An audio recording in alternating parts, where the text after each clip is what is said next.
Chapter 330. Behind Huahu, the young fire hawk suddenly stood up, but he seemed a little confused.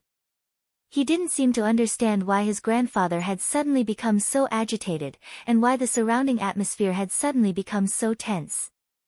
Fire Hawk instinctively rushed to Huahu's side and grabbed the knife at his waist with one hand. He then looked warily at the tribal elders of his grandfather's generation, and then at his grandfather with some doubts. Opposite him, White Eagle, who was standing in front of the crowd, sighed. He didn't seem to care about Fire Hawk's offending appearance. He even reached out and patted Fire Hawk's shoulder, indicating that he had no malice. Then he looked at Huahu with a complicated expression, saying, "Patriarch, I've been with you for most of my life. At this age, I won't have any other thoughts." Huahu's expression seemed to have calmed down a little. He glanced at White Eagle, then reached out and pulled back his grandson, who was in front of him, and whispered, "It's all right." Fire Hawk let out an "oh," then Huahu looked at the others. After a long silence, he suddenly said, "Huayan said that Lu Qian is the emissary of the fire god, and that he carries the will of the fire god. What do you think?" Before White Eagle could speak, Scarlet Rhinoceros had already shouted, "This is complete nonsense. Since ancient times, not to mention our Black Fire tribe, even among the thousands of tribes in the southern wilderness, which one of them has ever heard of a human being a priest?" Huahu was speechless. White Eagle and the other elders didn't look good, but no one said anything. Scarlet Rhino's words were indeed very reasonable, and the facts of the past were indeed so. But at this moment, the people present, intentionally or unintentionally, had all avoided another equally irrefutable fact, and that was that Lu Qian possessed the power of black fire that couldn't be clearer. In any case, he wasn't a barbarian, nor a member of the Black Fire tribe. He didn't have the bloodline of the Black Fire, so there must be something wrong with him. Everything was fake. Even if he had the Black Fire, it must be a trick. Huahu's face was wooden.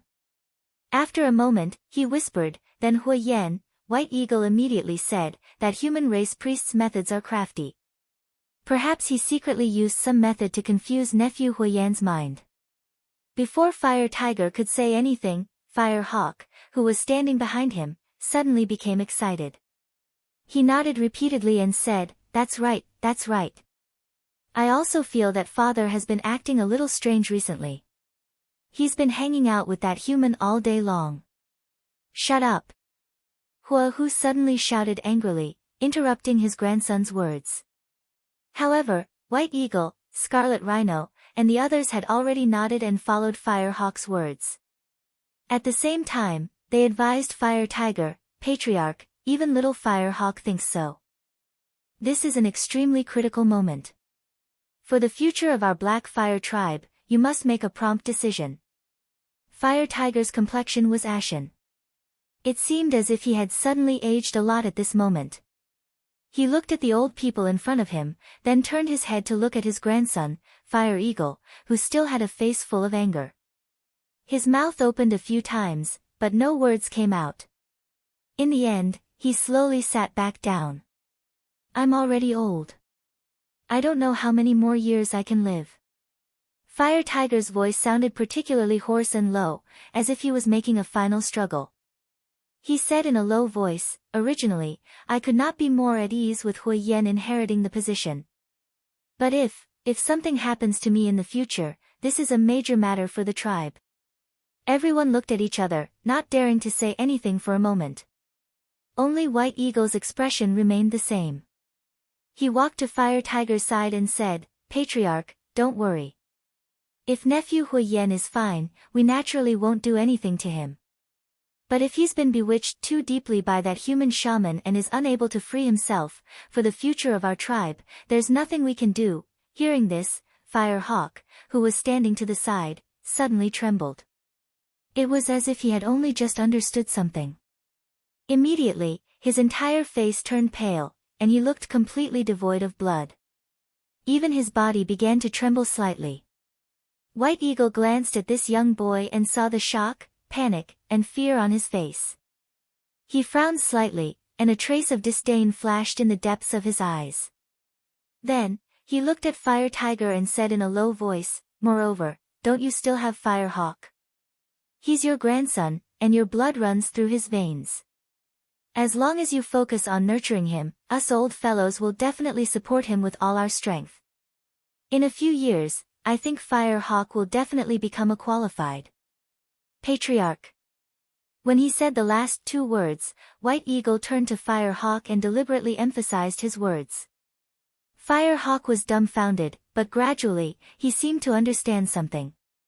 The emotions in his eyes suddenly became blazing, and even the fear and panic he had just felt were replaced by this new surge of excitement.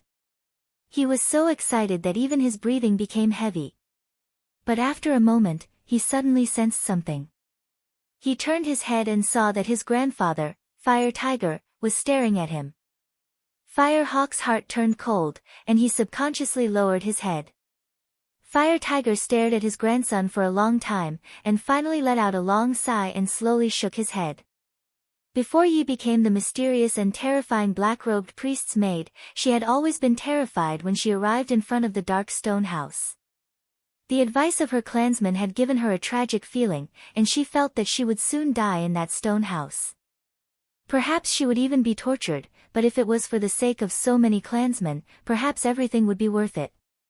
But to her surprise, life in this stone house was different from what she had expected from the beginning. The black-robed priest was silent most of the time, but he did not offend her in any way. Well, perhaps he was not interested in her, and even bluntly said that she had an ugly smile. Well, it's better to be talked to like this than to be thrown on the bed and ravaged, Yezi thought with a bit of joy. In these days, the priest named Lu Chen ordered her to do things very naturally. All kinds of chores, including going out to call for her clansmen, were handed over to her. This also brought about another effect, and that was, the captured divine wood clansmen now generally believed that the black-robed priest had slept with Yi, and that was why they believed her. In the beginning, Yi actually wanted to explain, but she quickly gave up on this idea because she found that it seemed that this was the only way for her clansmen to be happy and live more energetically. Although many people began to look at her with strange emotions, which seemed to be hidden very deeply like some sharp things. Stabbing people. It was very strange, and even Yi herself could not figure out why. She felt that she had clearly come to Lu Chen's side for the sake of her clansmen. Although Lu Chen really did not do anything to her, in everyone's impression, shouldn't she have done something good for her clansmen? But why was there disdain and contempt in their eyes? Even if everyone was smiling and comforting her in front of her, the stinging in their eyes had never disappeared. Yi! A sudden call awakened Yi from her daze. Yi quivered and jumped up. She hurriedly ran over to the black-robed priest who was sitting in the dark and said, "Sir, do you have any orders?" Lu Chen looked at her indifferently and said, "Go to the camp and ask the Firehawk chief to come here." Yi replied with an, "Oh," and agreed. Nowadays, Lu Chen had gotten used to ordering her to do these kinds of errands. She, who walked around the camp all day, seemed to have gained the approval of most of the Black Fire clansmen. She turned and walked out. But when she passed by the door, the giant wolf that was lying there like a guard dog suddenly roared at her and bared its teeth fiercely. Yi was so scared that she screamed and took 2 steps back. Seeing that it had scared Leaves, the black wolf Atu barked twice proudly and lay back down, as if nothing had happened. Yezi cursed the abominable big black wolf countless times in her heart, but on the surface, she could only avoid it awkwardly and even fearfully. In this dim stone house, it seemed that the black-robed priest was actually a decent person, but the beast was particularly abominable, scaring people all day long. A few nights ago, it even lay beside her in the middle of the night and suddenly roared, almost scaring Yezi out of her wits. She did not sleep well for several days. But after that incident, it seemed that the black-robed priest could not stand it anymore. He grabbed the giant wolf named Atsu and scolded it. He seemed to have kicked the giant wolf a few times. Only then did Atsu become more well-behaved, and Yi was gradually able to sleep peacefully. Unexpectedly, this stupid dog seemed to have a problem again today. While thinking, Yi had already walked out of the house and walked forward quickly. Now she was very familiar with the situation in the Black Fire camp. The other Divine Wood tribesmen were still somewhat restricted and could not walk freely in the Black Fire camp. She was the only exception. It was not the first time that she had gone to pass a message to Huyen on behalf of Lu Chen, so she knew where Huyen lived. She was very familiar with the way, but when she was about halfway there, Yi suddenly froze and stopped.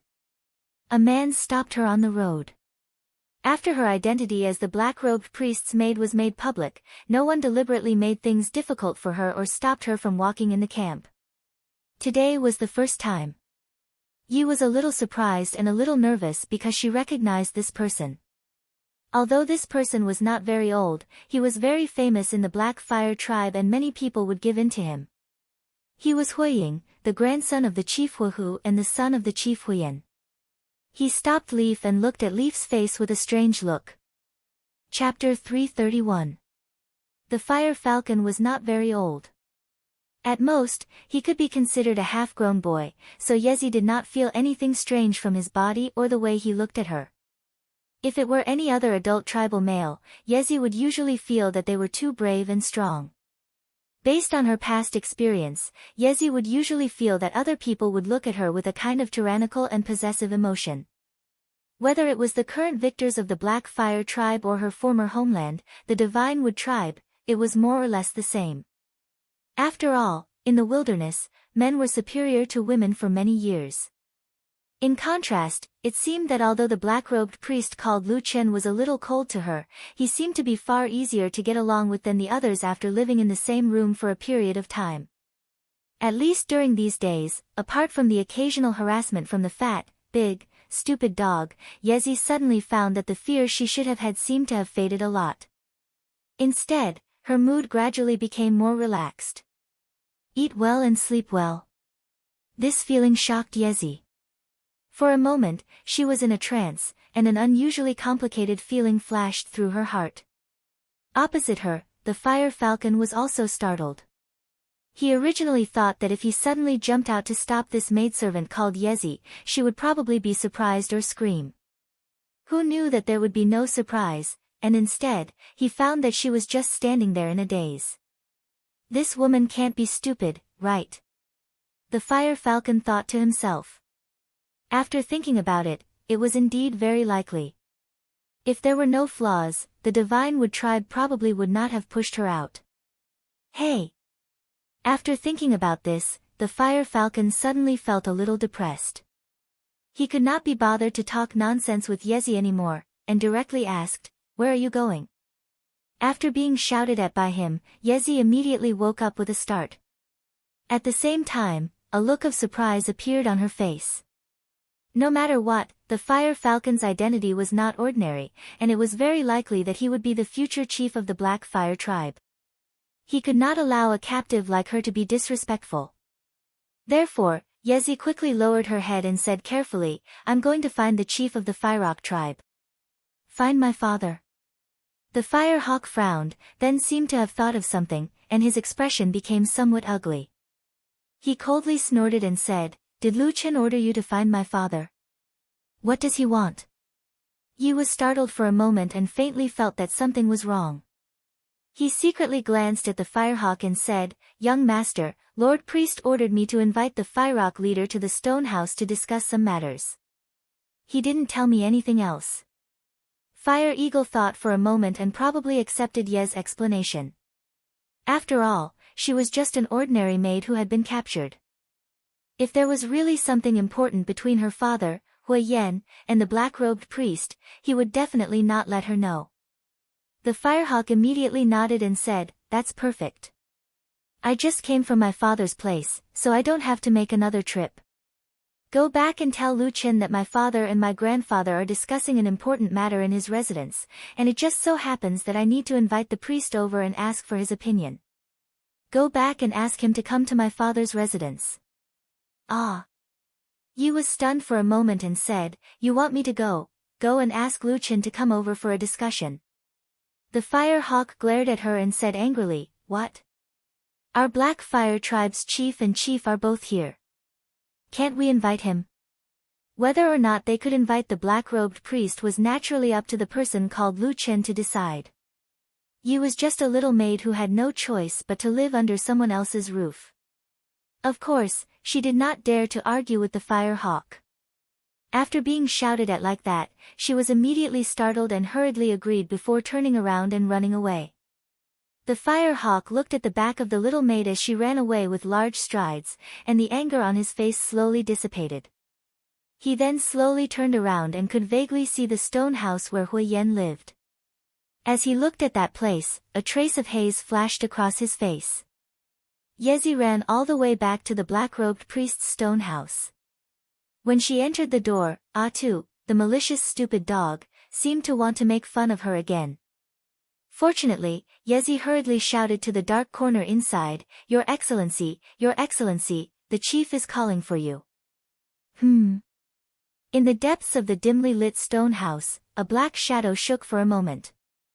Then, Lu Chen's voice came over, Didn't you tell him that I asked you to invite him over? Yi hurriedly told Lu Chen what the fire hawk had said to her when she met him on the way here. After Lu Chen heard this, he seemed to be silent for a moment. Then, as if to confirm with her, he repeated, saying, Just now, what that firehawk said to you was that the chief and the chief of the Firehawk clan are discussing something, and then asked me to go over? Yes. Yi nodded repeatedly. Oh. Lu Chen seemed to respond casually. Then, he quieted down and sat in the same place without any movement. Yi was a little stunned. At the same time, she thought to herself that this black-robed priest seemed to have an extraordinary position of power in the Black Fire tribe. Even when the chief and chief jointly invited him to a gathering, he dared to be so neglectful. Just as her thoughts were running wild, she suddenly felt a gust of wind in front of her. It turned out that a shadow slowly walked out from the depths of the stone house and walked towards the door. Yi breathed a sigh of relief in her heart. It seemed that this person was not too out of line, she thought. But at this moment, the giant black wolf Atsu that had shrunk back to the ground suddenly raised its head and stood up from the ground. It seemed to have sensed something. It stared at the approaching Lu Chen and suddenly growled in a low voice. The growl contained an indescribable fierceness. Yi was startled and could not help but take a few steps to the side. You're crazy again. Yi stared at the abominable big dog and shouted. She deliberately raised her voice so that the black-robed priest could hear her and scold the stupid dog like before. Because every time this happened, Atsu would behave for a while, and Yi could sleep peacefully for at least 2 days. Unexpectedly, after Lu Chen walked over, he did not have the slightest intention of scolding Atsu. Instead, he looked down at Atsu and reached out his hand to gently touch Atsu's head. Atsu bared its fangs and looked ferocious, as if it was about to eat someone. Yi clenched her fists nervously. She thought to herself, if you have the guts, bite this priest to death and then eat him, I'll consider you a capable person. You want to go with me? It was Lu Chen who asked Atsu in a low voice. Atsu wagged its tail and stood beside his feet. Lu Chen smiled, nodded, and walked out of the door. Yi was at a loss for a moment, unsure if she should follow.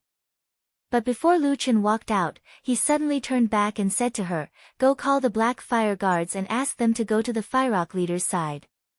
Yi was stunned for a moment, then nodded and said, Okay, I'll ask the group outside to go. There were a total of 20 Black Fire Guards trained by Lu Chen. These days, they were divided into 4 shifts and took turns to guard outside the house. There were 3 shifts a day, and each shift was 4 hours long. At the moment, there were 5 people guarding outside the house, so Yi asked this question. Unexpectedly, after a moment of silence, Lu Chen shook his head and said, No, call all of them. Ye's body trembled slightly, and a look of shock appeared on her face. Lu Chen looked at her calmly and did not speak. After a while, Yi seemed to wake up from a dream and hurriedly said, Yes, I'll go now. As she spoke, she quickly ran out of the stone house. When the sunlight outside fell on her, she didn't know why, but she didn't feel any warmth. She only felt a faint chill enveloping her body, causing her to subconsciously shiver. Chapter 332. Lu Chen walked slowly through the Black Fire tribe's camp. Along the way, he often saw people from the Black Fire tribe coming and going. The Black Fire barbarians also saw Lu Chen, but perhaps out of awe or disgust, no one dared to approach him, let alone take the initiative to greet Lu Chen. Lu Chen was already used to this kind of treatment. In fact, this made him feel more comfortable.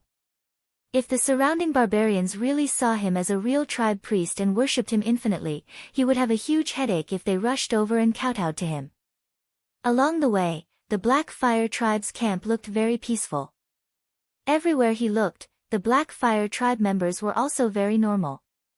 But as he walked towards Hui Yan's residence, Lu Chen still quietly took out the Vulcan staff and held it in his hand. It was normal for a priest to have a staff in his hand. Perhaps it was because he walked slowly, or Yi ran quickly because she was anxious, but when Lu Chen was almost at the stone house where Hui Yan lived, 20 Black Fire guards had already rushed over. And behind these barbarian warriors, there was a barbarian girl looking at them from afar. It was Yi. But looking at her, it seemed that she didn't want to come over. Lu Chen glanced at her, but didn't mind. He even smiled at her, then turned his head to look at the Black Fire guards. Just as Lu Chen had said before, these 20 barbarian warriors were actually Divine Wood race members who had been captured and surrendered. They had been selected by Lu Chen, and after casting black flame runes on them, he had ordered people to prepare special clothes for them. Now, they could be considered as a small army that only obeyed his orders. Even Lu Chen directly told these Black Fire runes that could kill people. In short, they could either work for him or die. This sounded very evil, but Lu Chen did it without any hindrance. It was unknown if it was because he grew up in such a dark and sinister environment that his heart was as hard as iron, or if he saw that these were all barbarians and had no compassion for them. As for what he was thinking in his heart, only he himself knew. In front of this mysterious and terrifying black-robed priest, the 20 Black Fire guards were all expressionless. After all, their lives were in someone else's hands, and no one would have a good expression. Lu Chen didn't care about this either. After all, he only wanted the power of these people to die for him. When he whispered some instructions to the Black Fire guards, and then turned to walk towards the Firerock house, Lu Chen suddenly thought of the time when he was still in the Kunlun Mountains in the north. At that time, although the days in the Kunlun party were a little boring, looking at it now, how could it not be a little warm? Moreover, there was still that young girl who loved to smile most of the time. Even recalling her seemed to warm his heart. He shook his head and collected his thoughts. Then, he looked at the door of the stone house and saw the Fire Hawk standing there. Apart from him, there were 2 other tall Black Fire tribe warriors standing behind him. Lu Chen quietly looked at Hui Yan. His gaze was calm, but it could not be said to be gentle. However, Hui Ying seemed to be a bold and courageous youth of the barbarian tribe. Not only was he not afraid of the black-robed priest like the other barbarians, he even sneered and stared at Lu Chen without any intention of retreating. Lu Chen walked over and said, "Why are you here?" The Fire Hawk snorted, but then he seemed to have thought of something and suppressed his temper. He said, "My grandfather and father are waiting for you inside. They have something to discuss with you." "Okay." Lu Chen replied, as if he did not suspect anything. He then walked towards the stone house. However, at this moment, Hui Ying suddenly stretched out his hand and stopped him. He said, "Wait a moment." Lu Chen's footsteps paused. He asked, "What is it?" Hui Ying expressionlessly said, "My grandfather just said that only the 3 of you can enter. At the same time, in order to be on guard, no one is allowed to bring weapons inside." Weapons? Lu Chen seemed to understand after thinking for a while. He raised the fire god's staff in his hand slightly and said, "Are you talking about this fire god's staff?" Hui Ying was just about to speak when he suddenly heard a ferocious roar from the side. It was the giant black wolf beside Lu Chen. It suddenly walked out from behind him and bared its teeth, staring fiercely at Hui Ying as if it was about to pounce on him. Hui Ying's heart turned cold. Previously, he had been pounced on by this giant wolf once. To be honest, that time, he was quite frightened. At this moment, he subconsciously took 2 steps back, but he immediately realized that he was a little embarrassed. He said angrily, "Lu Chen, aren't you going to take care of this demonic wolf?" Lu Chen waved his hand, and Atsu's ferocious aura retracted slightly. Huaying heaved a sigh of relief, but his face darkened as he said to Lu Chen, "Leave the fire god's staff here and go in yourself." Lu Chen glanced at him indifferently, but shook his head. Then, without saying a word, he prepared to walk into the house again. Huaying was immediately enraged. He had been the pride of the tribe since he was young, and everyone knew that he was the candidate for the future patriarch. For the sake of Huahu and Huayan, everyone would give in to him. Even adult warriors would be extremely polite when they spoke to him, and no one had ever looked down on him so openly. Therefore, Huaying exploded with the same impulse as before. Of course, it was also possible that he had other thoughts. He suddenly rushed in front of Lu Chen and blocked his path. He said angrily, "Leave the fire god's staff behind before you can go in." Lu Chen looked at him and said, "What if I don't want to stay?" Huaying sneered, "Then don't even think about going in." Lu Chen thought for a moment, then said with an, "Oh, all right, then I won't go in." With that, he turned around and left. Huaying's original sneer instantly froze on his face as if it had frozen. He opened his mouth in shock, but at this moment, he didn't know what to do. "You, what are you doing?" he stammered as he shouted at Lu Chen's back. At the same time, his voice was filled with disbelief and indescribable anger as he shouted, "Our tribe's leader and leader are waiting for you. How dare you ignore them?" His voice was so loud that even the people far away could hear him. Everyone looked over. At the same time, from the stone house behind him, an old sigh could be faintly heard. There seemed to be a hint of helplessness in that voice. Until the end, Lu Chen still did not follow Huaying's orders. He put down the fire god's staff and entered the stone house to pay his respects to the tribe leader. To this black-robed priest, he didn't seem to care about anything other than the power in his hands that he would never let go. Before he left, he told Huaying, who was almost in a state of rage, that if there was anything else, he could ask his grandfather and father to go to the priest's stone house to find him. These words made Huaying fly into a rage. The shame of being humiliated in front of him and failing to complete his mission made this barbarian youth bristle with anger. He roared for his men to capture Lu Chen, but very quickly, reality taught him another lesson. The 20 black fire guards blocked the way in silence. But under the gloomy gazes of these people, the warriors behind Huaying didn't dare to rush over. They even grabbed Huaying tightly so that the angry youth wouldn't lose control and rush to his death. This was what happened in the Black Fire tribe's camp.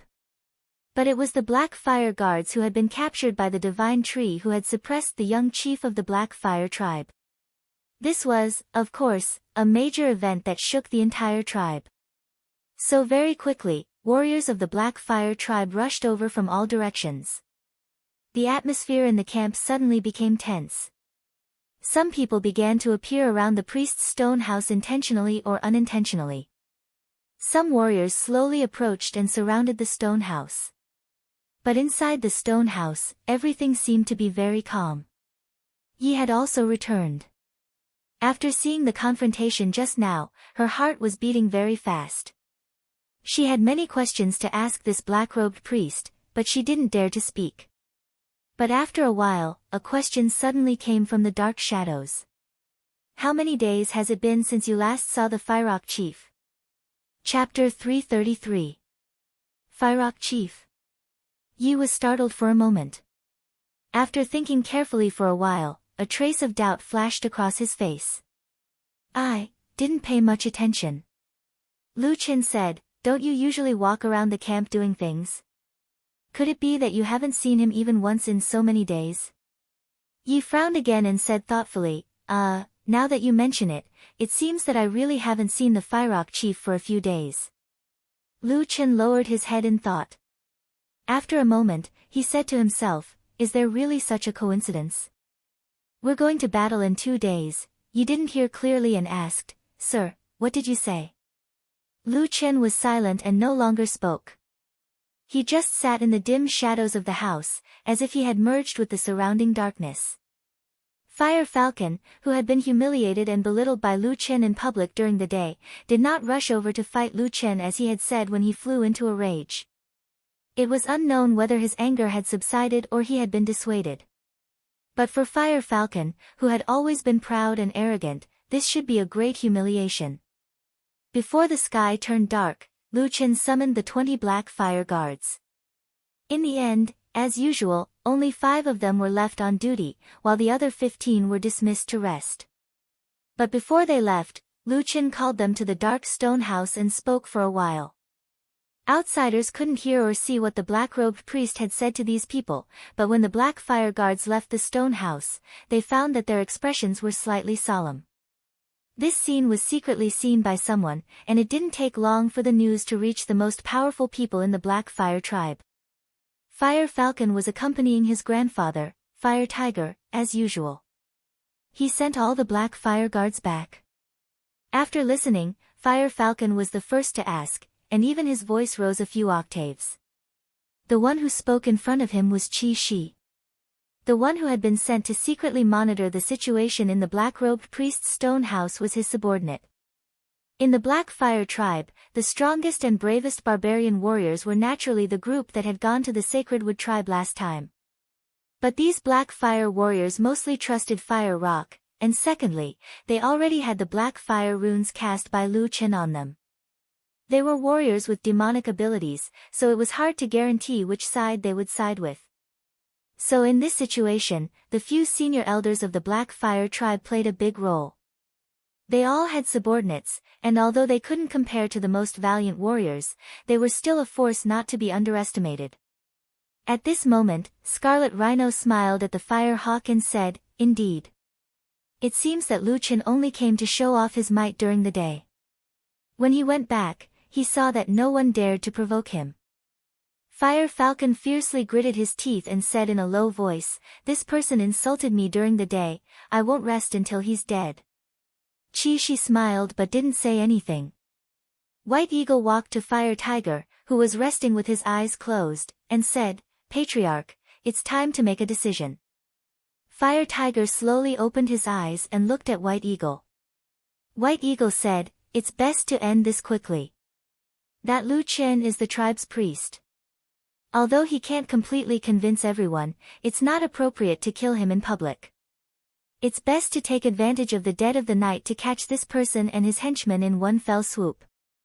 If it's the Sacred Wood tribe survivors, then our Black Fire tribe will have a bright future. At that time, even if it's daybreak and the other tribesmen find out, with you there to hold the fort, and a few more crimes will be thrown on his head. Naturally, everything will be peaceful." Fire Tiger was silent for a long time. He didn't agree, but he didn't refuse either. When everyone's gazes gathered on him, this old patriarch slowly stood up and walked towards a wall on the other side of the room without saying a word. When he walked to the side of the wall, he reached out and touched an inconspicuous place on the cabinet. There was a rumbling sound, and a secret door opened. Then, Fire Tiger walked in alone, and a moment later, the secret door closed again. There was silence in the room. Everyone looked at each other. Qi Shi was the most impatient and asked White Eagle, "Patriarch, what's wrong with him? He won't be getting cold feet, right?" White Eagle pondered for a moment, then shook his head and said, "He won't, don't worry." After Fire Tiger walked into the secret room, his eyes swept around. He saw that the room was dim, and there was no furniture, only a sturdy stone chair connected to the ground in the middle of the secret room in front of him. A burly man was tied to the chair. With the dim light, it could be seen that the man was Hui Yan. This burly and strong barbarian leader was tightly tied to the stone chair with ropes. Apart from his head, his body couldn't move at all. There were many wounds and bloodstains on his head and face. It was obvious that he had experienced a fierce battle before he was tied to this place. At this moment, perhaps because he heard the footsteps, Hui Yan, who had his head lowered, looked up. In the dim secret room, the father and son looked at each other silently. But in their eyes, there seemed to be faint sparks flashing. After an unknown amount of time, Fire Tiger shook his head and slowly walked to Huiyan's side. Then, he calmly sat on the ground next to him. A shadow enveloped the father and son, and the sky outside looked like it was about to turn dark. "Father, must you do this?" Huiyan's voice sounded in the secret room. It was low and slightly suppressed, and there was a faint trace of exhaustion in his voice. Fire Tiger's expression was indifferent. After a moment, he said, "You forced me to do this." Huiyan sneered, but didn't say anything. Fire Tiger waited for a moment, then continued, "I know you hate me in your heart, but have you ever thought about it? I raised you from a young age and nurtured you bit by bit. Everyone in the tribe knows that after I die, the position of tribe leader will be passed on to you. I've already done this much, what else do you want me to do?" Huiyan said, "I don't want you to do anything, as long as you watch from the side, father. Everything I do is for the Black Fire tribe. I will make the Black Fire tribe strong again and restore the glory of our ancestors. You will make the Black Fire tribe fall into eternal damnation." Fire Tiger suddenly shouted, interrupting his son's words. Huiyan glanced at him, then sneered and shook his head without saying anything. Fire Tiger took 2 deep breaths and calmed down a little. Then, he said, "That man called Lu Qin of the human race is definitely not an emissary of the fire god. He is a demon, a spy sent by the human race. You have been completely deceived by him."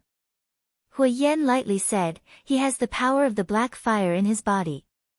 Fire Tiger shook his head, "That is just him pretending to be mysterious. The fire god will never pass his power to anyone outside of our Black Fire tribe." Huiyan stared at his father for a long time, then suddenly sighed and turned his head away, no longer saying anything. Fire Tiger didn't seem to care about his son's actions. He only looked at him calmly and said, "Son, I will give you one last chance.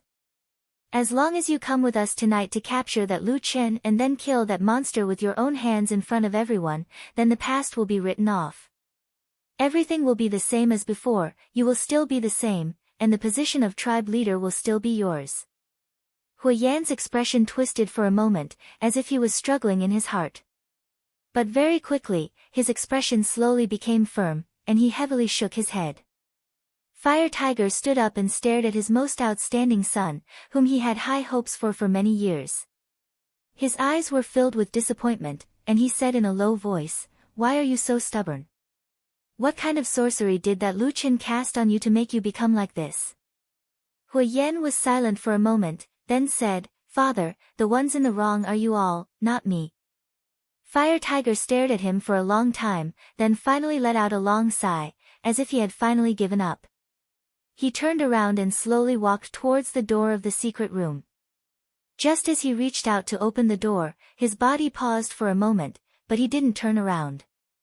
Instead, as if he was giving his final instructions, he lightly said, "You will spend your last night here. But don't worry, I will properly train Fire Eagle. In the future, he will definitely become an even more outstanding tribe leader than you." As he finished speaking, he walked out. The secret door to the secret room closed behind him. Instantly, darkness rushed in from all directions, enveloping Huiyan in a black shadow. Huiyan looked up in the darkness, only to see that the sky outside the crack had finally turned completely dark. The corner of his mouth slowly revealed a cold smile, with a hint of mockery and disappointment. Night had come. Chapter 334. Deep into the night, the Black Fire tribe's camp was silent. Darkness shrouded the land, and the cold wind whistled past. There were also dark clouds in the night sky, and apart from a few torches around the camp, there was almost no other light. To survive in this harsh wasteland, the Black Fire tribe naturally couldn't be in a relaxed state. Even in the middle of the night, there were people standing guard around the camp. The guards vigilantly watched the seemingly endless wasteland around the camp. Although the sky was too dark to see too far, they still used the torches to illuminate the nearby areas. They were still on guard against dangerous monsters that might appear at night, or unpredictable dangers that came from the depths of the darkness. For example, in the past, the Black Fire tribe and the Divine Wood tribe had both been ambushed. Apart from the sentries that were set up around the camp, there would usually be 1 or 2 groups of barbarian warriors patrolling the interior of the camp. However, in this dark and windy night, there were no changes to the sentries around the camp. Only the sentries that were supposed to be patrolling the interior of the camp had disappeared. The people who arranged and dispatched these things were naturally the few influential figures of the Blackfire tribe. However, in the middle of the night, these few influential figures of the tribe didn't go to sleep as usual. Instead, they were gathered in a dark corner of the tribe. About 20 to 30 feet in front of them, there was a remote and somewhat lonely stone house. Occasionally, 1 or 2 figures could be seen walking around the stone house. In the darkness, Flaming Tiger, White Eagle, Scarlet Rhino and the others all stood together with solemn expressions. Firehawk also stood beside his grandfather, but perhaps because of his youth, he still couldn't be as calm as these elders. His childish face was filled with excitement and nervousness, and his hands were tightly clenched into fists, even slightly trembling. Behind them, in the dark shadows, there were dozens of silent figures lurking there. The cold glint of their weapons could be faintly seen, and a murderous aura could be felt. "Are you sure there are only 5 black fire guards outside the house?" Chief Flaming Tiger's voice rang out in the darkness as he asked Scarlet Rhino. Scarlet Rhino nodded and said with certainty, "Yes, there are only 5 of them. The other 15 have already returned to the Divine Wood Tribe's residence." Flaming Tiger was silent for a moment. He turned his gaze to the back and glanced at the warriors hidden in the shadows. Then, his gaze landed on the White Eagle. White Eagle immediately said, "Don't worry, Patriarch. These warriors are the younger generation of us old men. Although they may not be as good as Iron Bear, Black Ox, and the others, they have no problem fighting. The most important thing is that they are obedient." Fire Tiger silently nodded his head.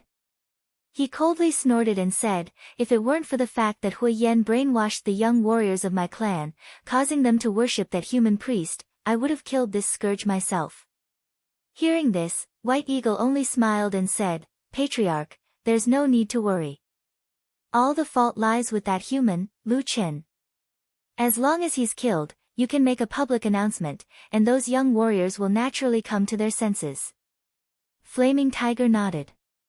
It seemed that he agreed with White Eagle's words. He then took a deep breath and said, "Then let's begin." White Eagle turned around and looked at Scarlet Rhino. They then nodded at the same time and suddenly waved their hands towards the darkness. Whoosh! A low but intimidating roar suddenly sounded. Dozens of figures stood up at the same time, their weapons flashing with cold light. Then, under the cover of the darkness, they began to rush towards the lonely stone house. The night wind whistled, seeming to bring with it a bone-chilling cold. When it blew against people's faces, they could not help but shiver. Flaming Tiger seemed to be a little uneasy. He turned to White Eagle and said, "I heard that those black fire guards have been enchanted by Lu Qin. They can enter the demonification state and their combat strength will soar several times. Can we defeat them?" White Eagle said seriously, "Patriarch, don't worry. I have already thought about this. Although the demonification state is very powerful, it is not a big deal. First, in order to enter the demonification state, the human priest must be the one to cast the spell. But now that it is late at night, that Lu Qin must be asleep. He might be sleeping with that maid called Yi in his arms right now." At this point, the old men beside him all revealed a somewhat sinister and wretched smile. Flaming Tiger also nodded. Only Fire Eagle was startled. He interrupted White Eagle and asked, "Grandpa White Eagle, that is just a woman that the Divine Wood race captured and gave to Lu Qin.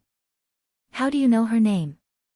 The White Condor paused for a moment as he stared at the Fire Hawk's face. A light flashed in his eyes before he shook his head and smiled at the Fire Hawk. "Silly child, I've long hated that human. Since we're going to deal with him, we naturally have to figure out everything, don't you think?" Crimson Rhinoceros laughed and said, "Yes, that makes sense.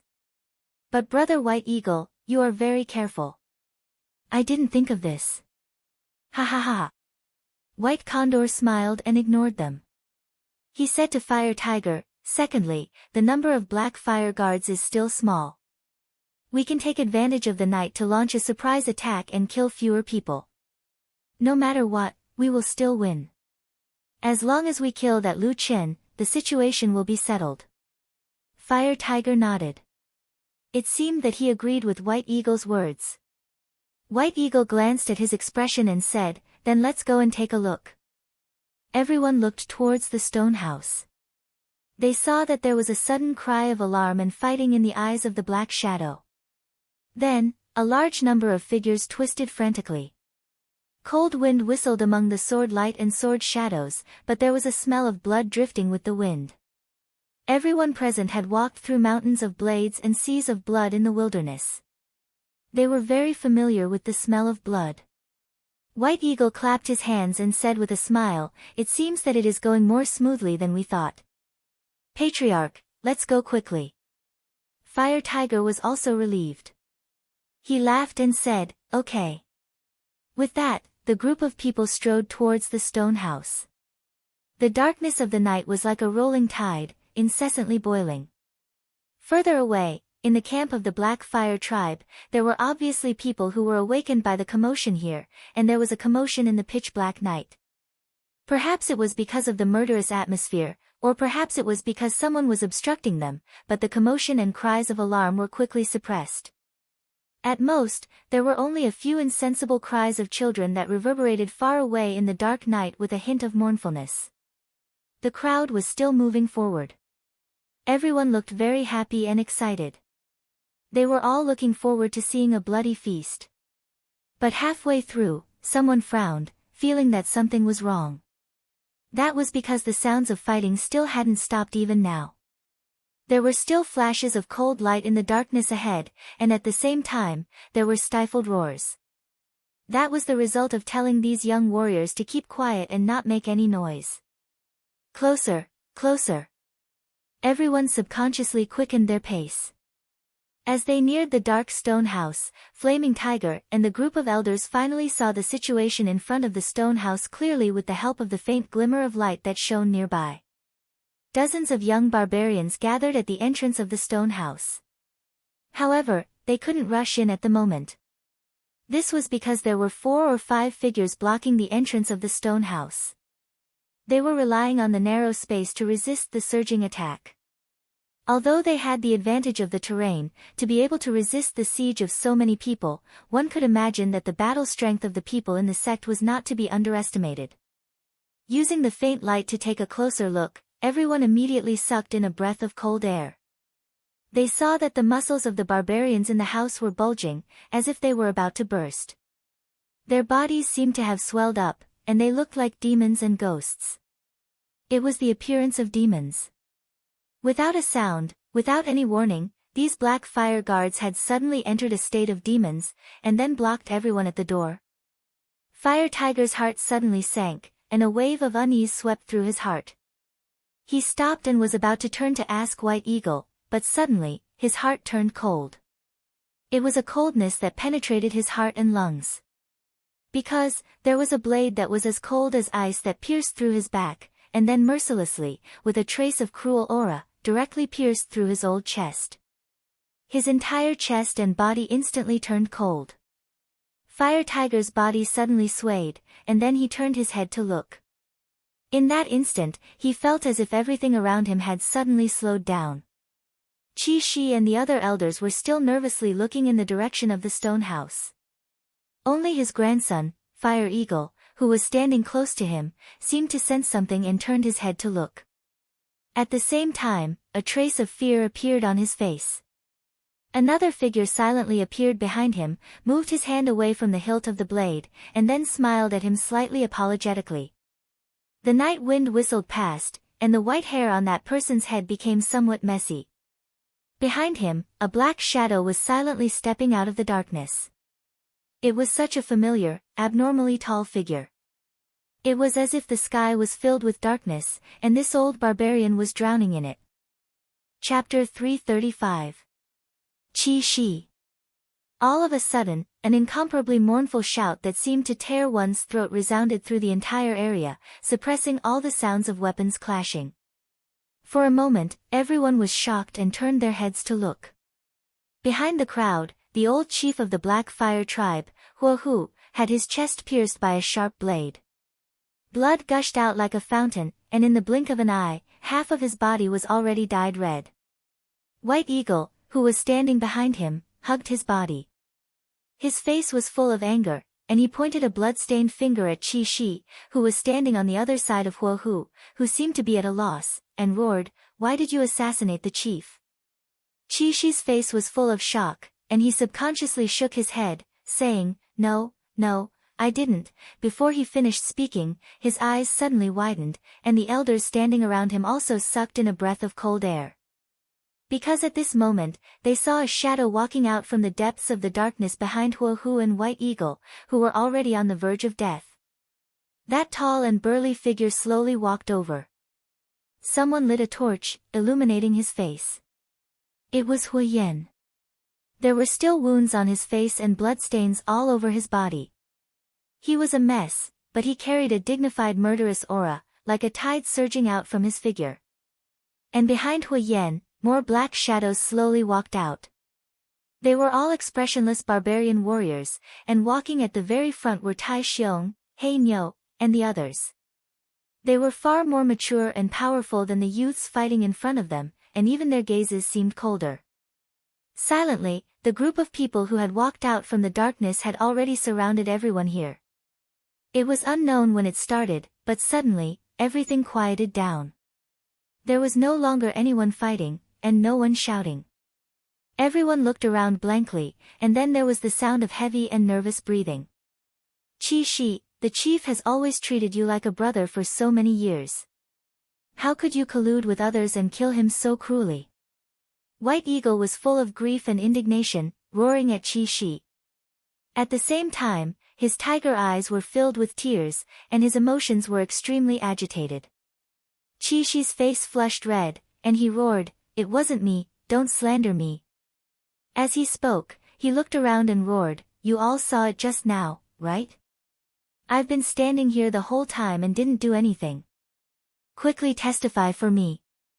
The few tribal elders by the side were also in a state of shock, especially when they saw Huoyan leading a large group of warriors to surround them. They faintly sensed something, and quite a few of them turned as pale as paper. Their bodies were also faintly trembling, and for a moment, no one went to answer Qi Shi's question. However, at this moment, a voice suddenly sounded out from beside the White Eagle. It was the Fire Eagle who had been standing beside the Fire Tiger and seemed to be in a daze. The Fire Eagle suddenly said, "No, he didn't kill him. I saw it, it was you." He raised his hand, and there was a flame of anger in his eyes. His young face seemed to be slightly distorted from the heat. Just as his finger was about to point at someone, his voice was suddenly cut off. His hand also seemed to have frozen in mid-air as if it had turned into stone. A dark and tall shadow appeared behind him, silent and austere, as if it had covered up all the warmth of the past. A thick and coarse palm landed on the back of the firehawk's neck. It was like a lion on the wasteland, using its sharp teeth to bite its child's neck. It was a familiar hand in his memory. He had touched it many times over the years. When he was still a young child, these hands had once hugged him. Perhaps that warmth had long since faded, but at this moment, it seemed to surge into his heart again. However, at this moment, that hand no longer had the warmth it once had. It was as cold as a knife, and all the words in the Fire Eagle's mouth were frozen back into his throat. The Fire Eagle raised his head in confusion, and what he saw was the familiar face of his father, Huoyan, that fierce, cold, and scarred face with a trace of disappointment in his eyes. Huoyan quietly looked at his son. Not long ago, he had seen with his own eyes the two closest relatives in this world, in this tribe, work together to harm him. He did not do anything to the Fire Eagle, and only looked at him. After a while, he said softly, "You think you can be the chief with this appearance?" The Fire Eagle's body began to tremble uncontrollably, and his face turned pale without a trace of blood. At the same time, in a place further away, with so many warriors gathered here, the huge commotion could no longer be suppressed. Lights lit up in the Black Fire tribe, and an unknown number of people were gathering here. The commotion came wave after wave. However, at the very center of the crowd, Hui Yan was still holding his son's neck, and it seemed that they were very close. He indifferently said to the Fire Eagle, "Say it again loudly. Who killed Grandpa?" The Fire Eagle's body trembled, and he looked around.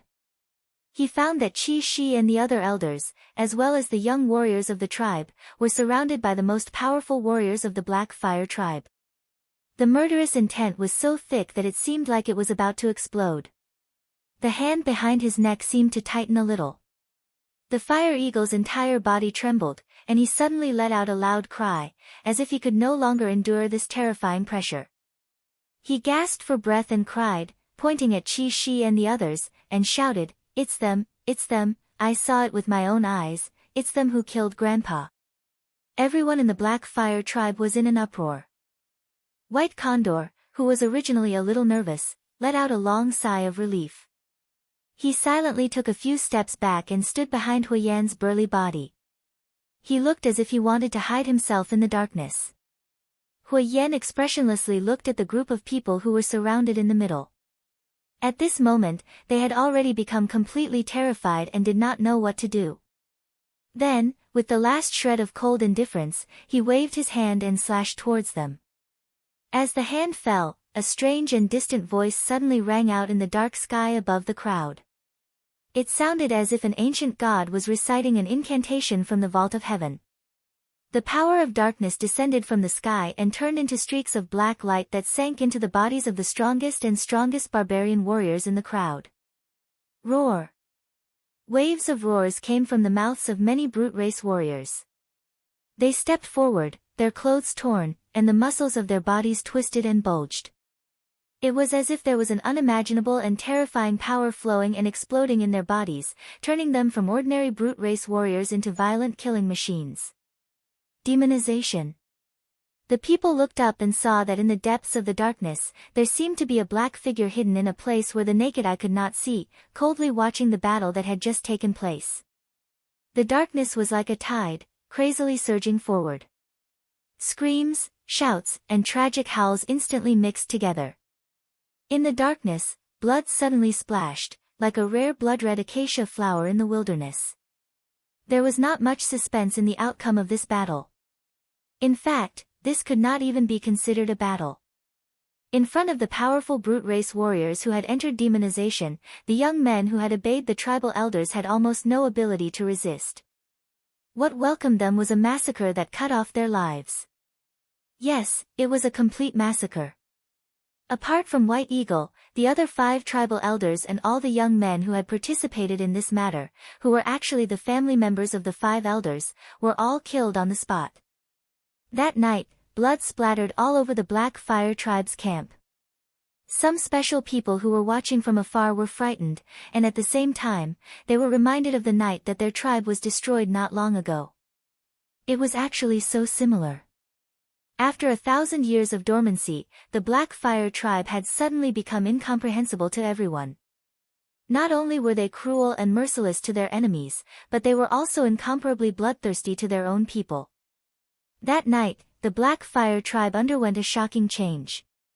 The Red Rhino tribe and the other 5 elders of the tribe led a rebellion, plotting to seize the position of the tribe leader, and plotting to kill the tribe leader, Hu.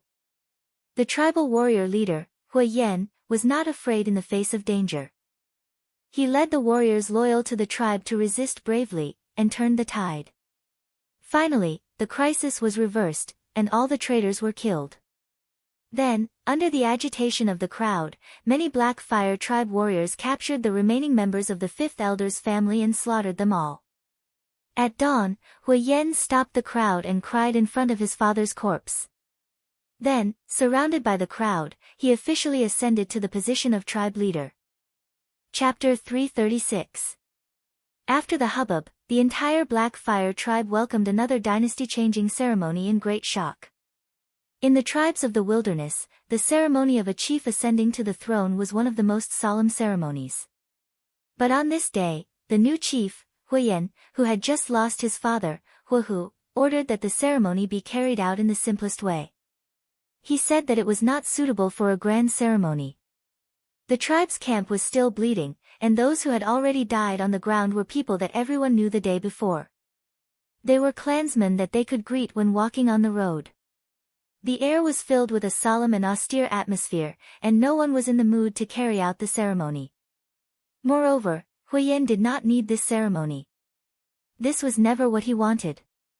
That day, when the cremation for his dead father was held, he stood by the fire and stared at the raging flames that engulfed his father's body.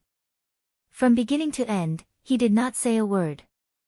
And standing beside Huyen, Huiying, the barbarian youth who had inherited the bloodline of Huhu and Huyen, seemed to be unusually emotional. He cried loudly in front of the fire, his body trembling incessantly. In the end, he even knelt on the ground, desperately pounding the ground with his hands. His mouth was sobbing, as if he wanted to say something, but he did not say it aloud. The man who stood beside him, as tall as a mountain, seemed to block out all the light, leaving only a dark shadow for him. He was so desperate that he could not breathe, so afraid that he did not dare to speak. When the ceremony ended that day, when Huhu had already turned into ashes and his soul had returned to the arms of the gods, everyone had already dispersed. Only the father and son were left in front of the fire. Huyen turned his head to look at his son, his face indifferent. Deep in his eyes, a trace of pain flashed, but it was only a flash, and no one would see it again. Then he turned and left, not saying another word to his son. When the tall figure had gone far away, Huiying seemed to finally let out a sigh of relief, his whole body almost going limp on the ground. He stared blankly at the burnt-out fire, then stood up with difficulty, wanting to leave. But at this time, two figures suddenly walked over from the side. They were strong and fierce. They were Tai Xiong and Heinyo. The fire hawk was startled and raised his head to look at the two of them. Tai Xiong and the black bull looked at each other. There was a trace of embarrassment and pity in their eyes. However, most of the barbarian warriors in the wasteland wouldn't feel too conflicted. Therefore, Tai Xiong quickly said to the fire hawk, "Fire hawk, the chief has asked us to escort you to a place. Protection." The fire falcon smiled bitterly and muttered, "Yes, protection. Let's go," the black yak said in a low voice as he stepped aside. The fire hawk silently walked over. Accompanied by these two warriors of the same clan, he walked in the other direction of the tribe. "I still underestimated you." In the dark priest's stone house, there was only Lu Chen and Huyen sitting on the ground. Other than them, there was no one else. The huge, lazy black wolf Atsu was lying at the door drowsily, blocking the prying eyes of all outsiders. The two of them didn't sit properly. In fact, they could be said to be sitting on the ground next to the wall without any elegance. They leaned against the wall, then stretched out their legs and crossed their arms, looking at the gradually darkening sky outside the distant window. After a moment of silence, Huyen said, "How did you underestimate me?" Lu Chen said, "I originally thought you wouldn't be so ruthless." Huyen smiled, but there was not the slightest hint of joy on his face. His smile looked uglier than crying, and more ferocious than a roar. With some self-deprecation, he raised his right hand and waved it in front of his eyes. Then, he said in a low voice, "This hand shouldn't be stained with blood yet." Lu Chen glanced at him indifferently and said, "If you want to make yourself feel better, you can think of it this way. Later on, find an opportunity to get rid of the person who did this. Then, everything will naturally be at ease." Huyen put down his hand and stared at Lu Chen. His eyes seemed to be somewhat cold as he said, "Will you believe this kind of thing yourself? Are you lying to yourself like this?" Lu Chen closed his eyes slightly. After a moment, he said, "You can. You only need to tell yourself that it's right, and then believe in this way of thinking. That's all." His expression and gaze seemed to drift about, as if he was thinking of the past. Then, he said, "Sometimes, if you don't do this, it will be very difficult for you to survive." Huyen looked deeply at the black-robed priest. He felt that there were many unknown secrets hidden under the priest's calm expression. However, on this day, he was not in the mood to find out. So, He only remained silent. After a while, Huiyan suddenly took out something from his bosom, played with it a few times, and then threw it to Lu Qin. Lu Qin stretched out his hand to catch it. He found that it was a black stone. Back then, in the Black Stone Canyon where the fire god altar was located, there were many such stones. However, in other places, it was very rare. Huiyan looked at him and said, "I'm a little curious. Why do you seem to be able to predict the future? When we left the fire god altar, you made an agreement with me to use the black stone as a signal to hang outside the door. Could it be that you already knew that there would be such an intense conflict between me and father?" Lu Qin used his hand to gently stroke the black stone. He shook his head and said, "I don't know. It's just that when I was at the northern side of the human race, I always heard and saw many such scenes. I thought that it's better to be prepared. It's better that it's useless. However, I didn't expect that you barbarians are the same as us humans. You also like internal strife." Huiyan sighed and didn't say anything. Lu Qin said, "Now, there's basically no one in the Black Fire tribe that can contend against you. The old fogies, both in the open and in the dark, have all been caught in one fell swoop. What do you plan to do next?" Huiyan snorted and said, "I've already come this far, what else can I do? You and I just need to continue." He looked up at the sky, a faint trace of excitement and hope appearing in the depths of his eyes. He said in a low voice, "This is all for the glory of the fire god, to restore the supreme glory of our Black Fire tribe ancestors. One day, when I succeed, when I see our ancestors' spirits again, I can loudly boast about what I've done." Lu Qin stared at him. After a while, he nodded and said, "You're right. In any case, other than thinking like this, other than walking this path to the end, wasn't there no other choice for the time being? Thunder Lizard, Ghost Fox, and Mountain Spirit Tribe. You can choose one of the remaining three." Just as Huiyan stood up and prepared to leave, Lu Qin also stood up and called out to him before asking this question. Huiyan pondered for a while and said, "Let me go back and think about this carefully. The three tribes have their own advantages and disadvantages. I'll give you an answer tomorrow." Lu Qin nodded and said, "All right." Huiyan asked again, "But is there a need to be in such a hurry?" Lu Qin said indifferently, "Perhaps not at first, but now that such a big event has happened in the Black Fire tribe, a new battle is enough to divert the attention of everyone in the tribe. It can also make them formally and completely acknowledge your position. You need a victory that exterminates the tribe." Lu Qin said very seriously to Huiyan. Huiyan was silent for a while, then nodded and said, "You're right." With that, he turned and walked towards the door. However, when he passed by Atsu who was lying on the ground, he suddenly stopped and looked around. He said, "This stone house is dim and narrow. It doesn't suit your status." Lu Qin smiled and said, "You know I don't care about this." Huiyan's expression was solemn.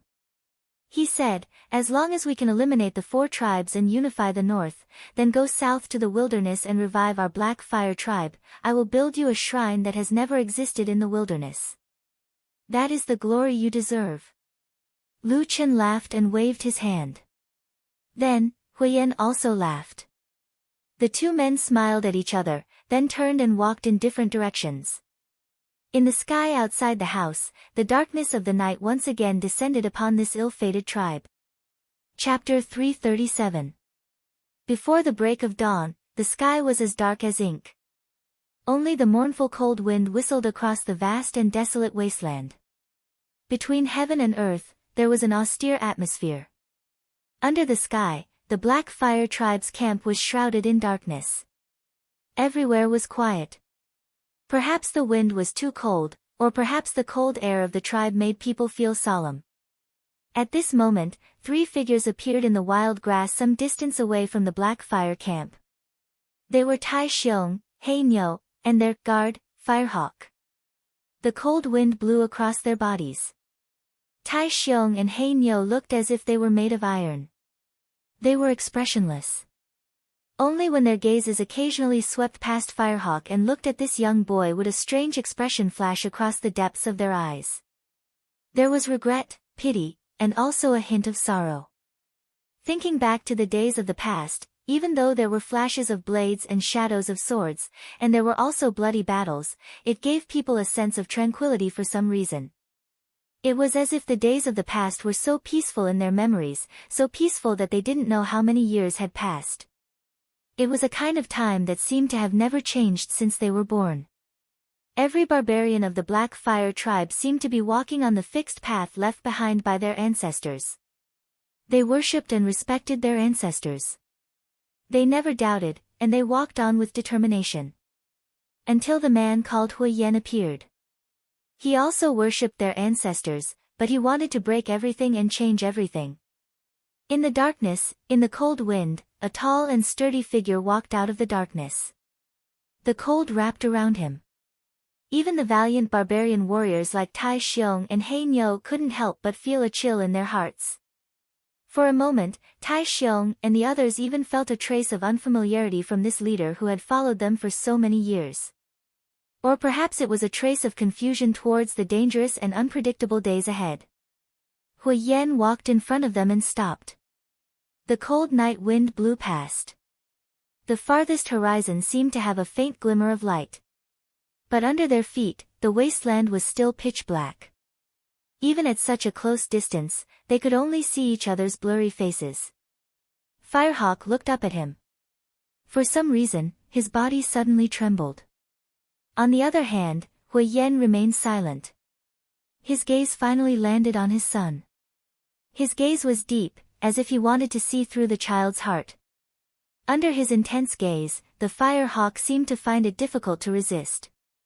It became more and more nervous, breathing faster and faster, and its body began to tremble again. Tai Xiong and Black Bull, who were standing at the side, could not bear to watch. Black Bull wanted to say something but hesitated. Tai Xiong, on the other hand, clenched his teeth and summoned his courage to speak to Hui Yen in a low voice. "Patriarch, Fire Eagle is your son after all. Moreover, he is only a child. When your grandfather said to you," Hui Yen suddenly interrupted Tai Xiong's words, but his gaze remained fixed on Huiying. Even his words were directed at Huiying. "When your grandfather said to you that he wanted to kill me and make you the next clan leader, what did you do?"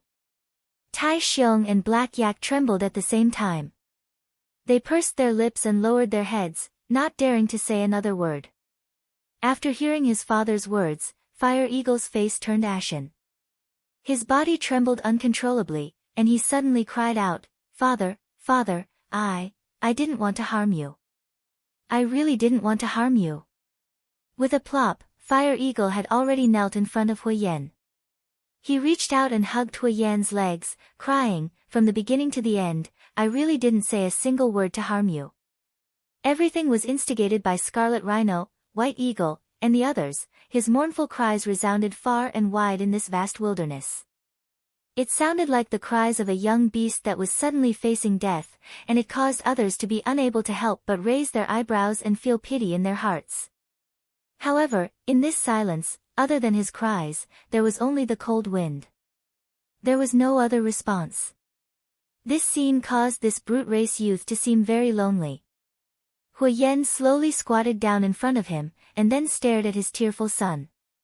His tone was slow and heavy, as if every word he said contained a strange emotion in his heart. "You didn't say anything, and your grandfather didn't say anything, but after you heard it, you all tacitly agreed, didn't you?" When he said this, Hui Yen smiled. However, the expression in his smile seemed to be crying, causing his face to distort like a devil. He said in a hoarse voice, "I still remember how excited you were at that time. Were you thinking about the scene of you sitting on the position of clan leader in the future?" Hui Yen turned pale with fright, and shook his head with all his might. Just as he was about to say something, he suddenly felt his throat tighten. His entire body had been grabbed by the throat by Hui Yen with a single hand. After which, he let out a low roar that was like the howl of a demonic beast, and directly lifted Hui Yan's entire body into the air. Pain was revealed on Hui Yan's face. His legs flailed about, and his hands desperately tried to grab the hand on his throat. However, Hui Yan's hand seemed to be made of iron, and did not move at all. By the side, Tai Xiong and Black Bull were shocked, and a sliver of unbearable expression appeared on their faces.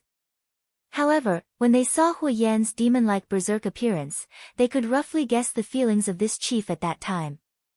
How could a person who had been betrayed, abandoned, and assassinated by his closest blood relative in the world remain calm? Hu Yan roared in a low voice, and stared at his son, who was grabbed by his giant hand. Within his fury, there was sadness and disappointment as he hissed, Why are you so anxious? Don't tell me that I will not pass this position to you in the future. Just what have I done wrong for you and father to treat me like this? Roar.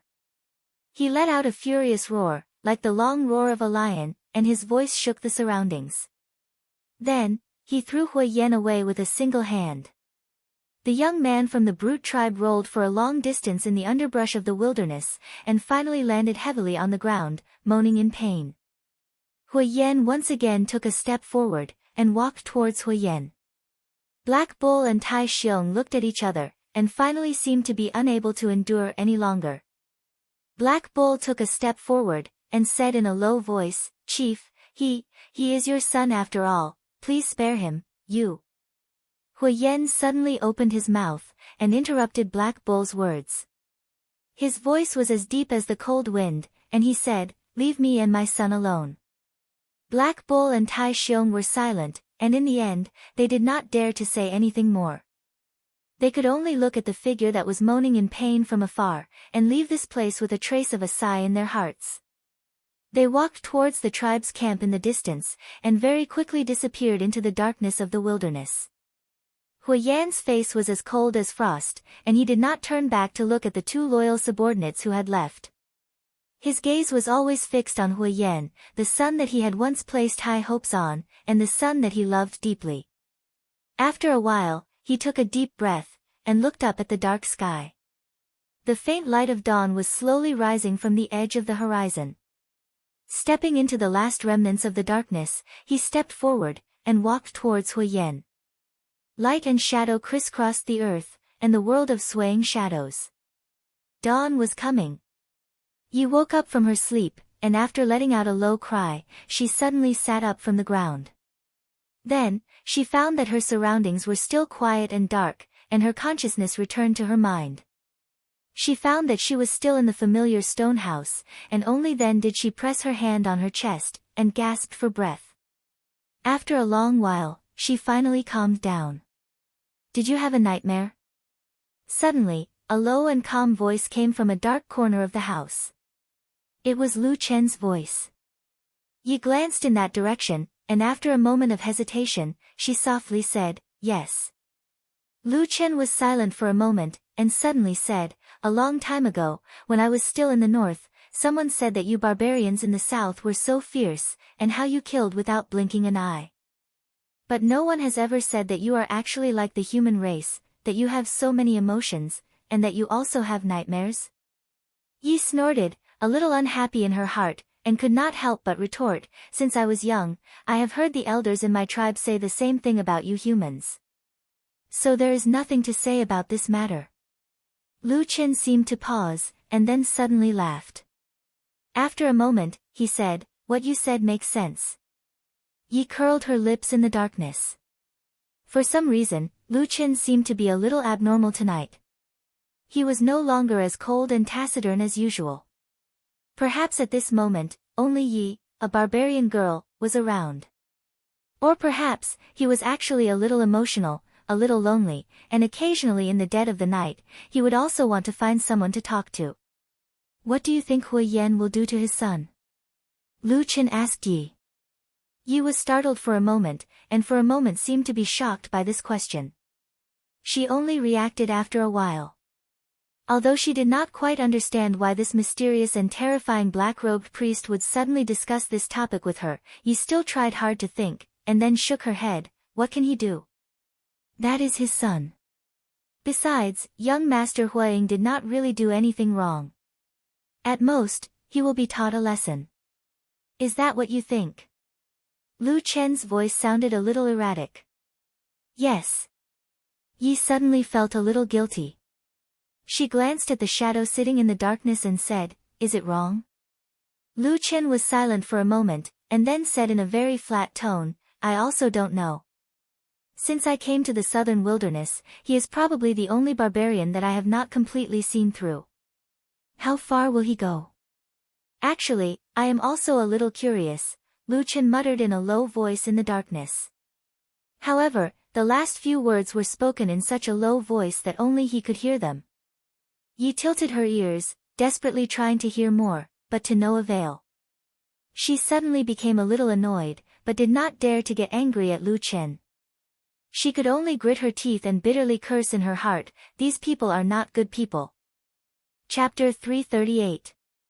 From that day on, Fire Eagle disappeared from the Black Fire tribe.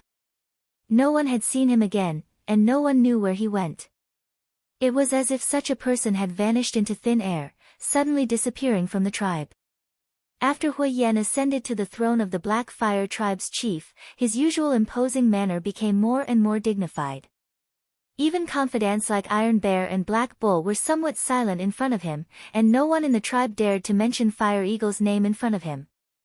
That night, many people died in the tribe, and the original power structure was broken, especially the old generation of noble families. Except for the White Eagle tribe, almost all of them were uprooted. After that, Hui Yan quickly promoted and supported a few other up-and-coming clans. Among them, the ones with the highest status were the clans of Tai Xiong and Hei Niu. Furthermore, with his strong support, Tai Xiong and Hei Niu also obtained the positions of the leaders of their respective clans. Therefore, for a period of time, the Black Fire tribe, which had undergone great changes, formed a situation where the chief Hui Yan held sole power, and the White Eagle, Iron Bear, and Black Bull clans under his command kept pace with each other. Then, under the seemingly peaceful situation in the Black Fire tribe, the preparations for another war were carried out in full swing, and the atmosphere in the tribe gradually began to tense up. In the northern border of the southern wilderness, there were 3 other tribes besides the Black Fire tribe. In the end, Hui Yan chose the Mountain Spirit tribe. Lu Chen had no objection to this choice. After Hui Yan came to tell him, he just nodded calmly in agreement, and did not even ask why Hui Yan made such a choice. In the following period of time, preparations for this new war were made, and the first thing to do was to clean up the spies around the Black Fire camp. These spies were all from the Thunder Lizard, Ghostly Fox, and Mountain Spirit tribes. In the past, there were actually spies like this, but not as many as there were now. As for the reason, of course, it was because some time ago, the Black Fire tribe suddenly erupted and inexplicably destroyed the Divine Wood tribe, one of the 5 tribes of the northern region. Although the Black Fire tribe had retreated to their own camp after that, and did not display any overbearing aura to the outside world, and it was even said that there was some internal strife, the other 3 tribes did not dare to let their guard down. The other 3 tribes had even sent people to the Black Fire tribe to inquire about the reason for the war and why the Black Fire tribe was so ruthless. Towards this question, the Black Fire tribe, or rather, Firerock tribe, had a very simple and powerful answer. It was the Divine Wood tribe who made the first move. In short, no matter what, the Divine Wood tribe no longer existed, and the other 3 tribes wouldn't stir up trouble for such a vanished tribe. However, it was inevitable that they would be more careful around the Black Fire tribe. Who knew if those lunatics would suddenly go crazy one day and target him? The Black Fire tribe's subsequent purge of their spies caused the other 3 tribes to become nervous in addition to being surprised. Despite the vastness of the wasteland, and despite the nimbleness of the spies, there were no longer any spies left within 10 miles of the Black Fire camp under the Black Fire tribe's relentless pursuit. The other 3 tribes were all on guard. However, after that, they did not find any signs of the Black Fire tribe launching a large-scale attack. Instead, they received messengers from the Black Fire tribe. The messages they conveyed were similar. For example, they told the Thunder Lizard tribe that their 2 tribes would form an alliance to rule the northern region together, or they told the Ghost Fox tribe that they would form an alliance to defeat the other 2 tribes and divide the wasteland. Even the Mountain Spirit tribe, which had suffered great losses in the previous war, had messengers from the Black Fire tribe come over to discuss the specifics. The matter of sending messengers to lobby was actually a little controversial within the Black Fire tribe. This was because the northern region of the wasteland had always revered power above all else, and there had never been such a thing. However, after Lu Chen brought it up to Fyrock accepted it almost immediately and vigorously promoted it without any hesitation. His trusted subordinates, Iron Bear and Black Bull, were puzzled and came to ask Fyrock. Fyrock calmly told them that this was all a trick of the black-robed priest. If they didn't do this, the other 3 tribes might gang up on the Black Fire tribe like the time when the Mountain Spirit tribe had a priest. In this way, if they gave each of them some benefits, perhaps things would be much easier. Iron Bear and Black Bull were stunned and silent after hearing this. This kind of thing was completely contrary to the martial spirit of the barbarians. It gave off a sinister and wretched feeling. However, under the strong push of Lu Chen and Fyrock, they could do nothing about it. Lu Chen's delaying tactic quickly produced results. The other 3 tribes, who were originally very nervous, relaxed. It wasn't that they had let down their guard against the Black Fire tribe, and no one was that stupid. The most important thing was that the Black Fire tribe had given them a way to negotiate. They all wanted to see what would happen if they continued to negotiate. If there was a way to negotiate, there seemed to be no need to immediately gang up on them. Moreover, the Black Fire tribe had been so polite and had promised them many benefits. Under such circumstances, this delaying tactic only created a peaceful atmosphere for a few days. One day, the Black Fire tribe brazenly mobilized all of their elite troops, including the bravest warriors of the tribe and the 20 Black Fire guards who had surrendered from the Divine Wood tribe, to attack the Mountain Spirit tribe with all their might. The Mountain Spirit tribe was prepared. They deployed all of their warriors to guard the camp. Their warriors were brave and strong, their fighting spirit soaring. In order to protect the glory of their ancestors and the safety of their tribe, they did not hesitate to fight to the death. This was the inevitable reaction of every barbarian tribe with a long history. They firmly believed that their ancestors would protect them and defeat the evil Black Fire tribe. When the other 2 tribes heard this news and learned that the Black Fire tribe had given up on the sneak attack, of course, it would have been impossible to sneak attack the Mountain Spirit tribe with such tight security, and instead openly attacked in broad daylight, they could not help but be surprised and secretly delighted. Therefore, everyone was happy to watch the show from the sidelines.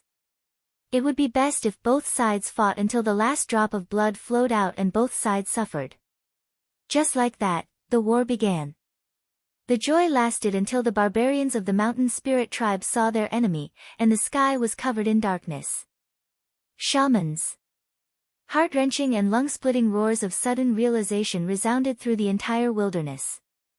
Everyone was stunned. This secret had not been leaked during the night of the sneak attack on the Divine Wood tribe. But today, it was suddenly revealed in front of the eyes of all the tribes. It was no longer possible for them to unite like they did when they attacked the Mountain Spirit tribe. The dark aura surged and roared. The charging Black Fire warriors began to demonize in the raging black flames, turning into terrifying killing machines.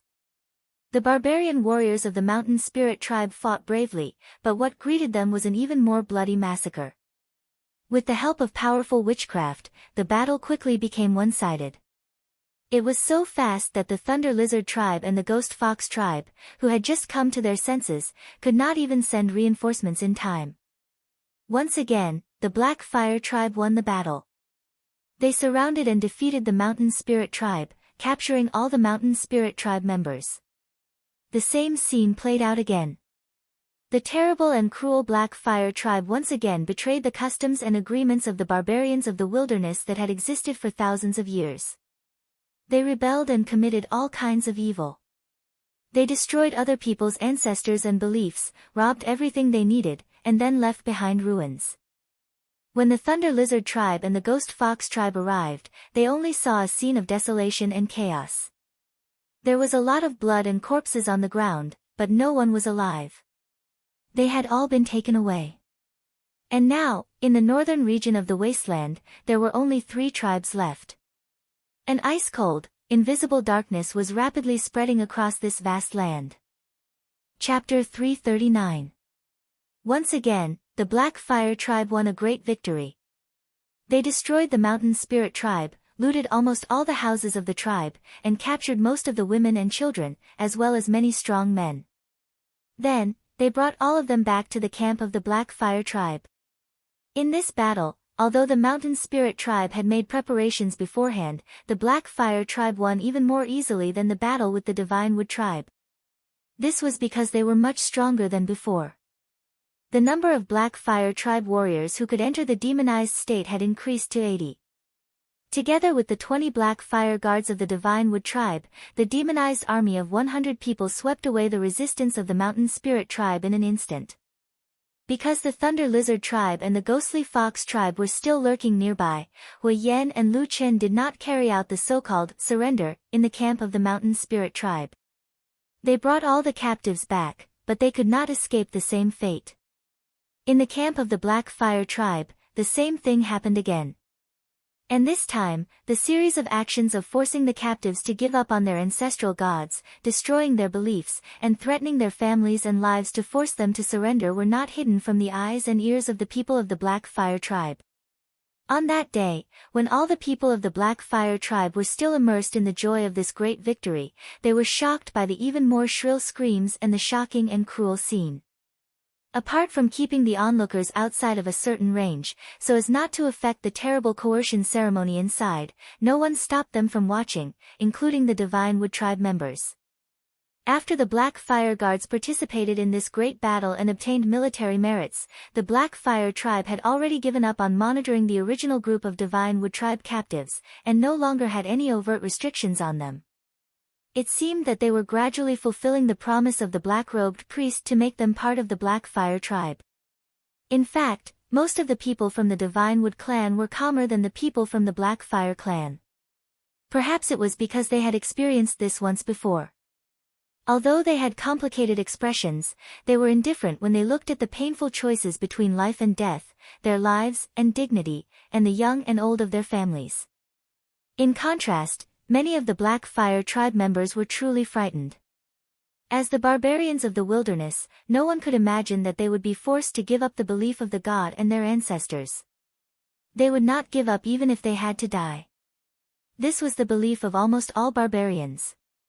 But suddenly, when they witnessed that scene with their own eyes, they discovered that this belief was not necessarily as firm as a rock. There was still a black-robed demon in this world that could force barbarians to tear apart their most primitive hearts.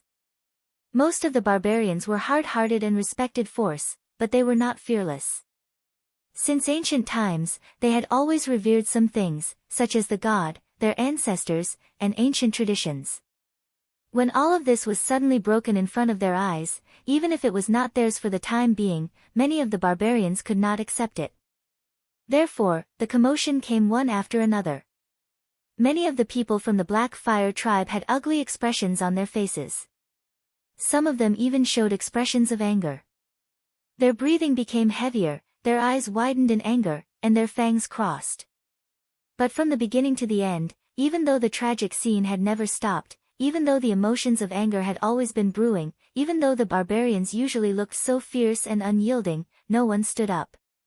Everyone, in the end, just watched in silence. They watched the tragic scene play out again and again. They watched those who were in pain being forced to betray their beliefs and ancestors, or directly die under the terrible black fire and suffer endless torment. But no one stood up, not a single one. Everyone, from the Black Fire tribe to the Divine Wood tribe, looked on coldly, and then gradually, they seemed to have gotten used to it. The story played out coldly and cruelly. Those who chose to die died in pain, while those who chose to live endured humiliation to survive. Then, they were swallowed up by a stronger life, and involuntarily integrated into it. What happened to the Divine Wood tribe began to repeat itself to the Mountain Spirit tribe. When night fell, the living and the dead seemed to finally get their first chance to breathe. Most of the people dispersed in silence. Everyone returned to their own residences and hid their hearts under the cover of darkness. No one knew how much hatred and curses were lingering in the sky above the Black Fire tribe's camp that night, but it was likely that many people would not be able to sleep. The black-robed priest's stone house was quiet and dark. Figures walked around from time to time outside the house. They were the Black Fire Guards who were in charge of guarding this place. For some reason, these people, who were originally unwilling and seemed to have been forced, actually became more loyal to the black-robed priest after this battle and seeing the fate of the mountain spirit tribe. People, even the barbarians, had complicated feelings, didn't they? In the dead of night, the stone house was silent. It was as if everyone in the house had fallen asleep, including the black wolf, Atu. But at some point in time, a burst of muffled sobbing came from the dark corner of the room. She seemed to be very sad, and she sounded very afraid and wronged. However, she was also afraid of the even more terrifying shadow in the room, so she tried her best to suppress her emotions. She even covered her mouth with her hands, and only intermittent choking sounds could be heard, like a weak little bird whimpering. Of course, it was Yi who was crying. She was unable to free herself from the pain and extreme fear. She curled up in the corner with all her might, but suddenly, her voice was cut off. Because at that moment, she suddenly saw an incomparably deep black shadow suddenly appear in front of her, and then all the faint light was blocked. A slightly cold hand fell on her face. Yi was scared stiff and did not dare to move. She even forgot to make a sound. Her whole body kept trembling, and she stared blankly at the shadow in front of her. A ray of light flashed, as if the shadow's eyes were glimmering in the darkness.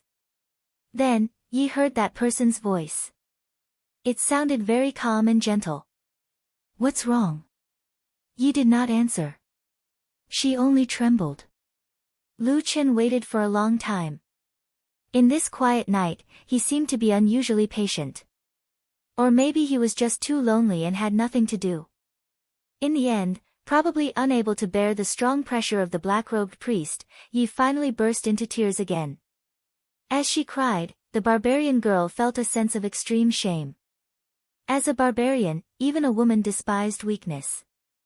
However, she still couldn't control her own pain and timidity. This, in turn, stimulated her sadness even more, so she cried even harder. In that kind of almost self-abandonment, Yi suddenly raised her head and cried to Lu Chen, "You are not human." Lu Chen's hand paused for a moment, and then slowly withdrew. After a moment, he asked, "Oh, what do you mean?" Yi froze in the midst of sobbing. She was probably surprised that she was not directly burned to death by the terrible black fire of the black-robed priest. But although Lu Chen looked very calm at the moment, after seeing this person's extremely terrible means during the day and the night of the genocide in the past, Yi began to fear him to death. That night, the fear in her heart seemed to have sprouted once again. It was as if she had thrown caution to the wind.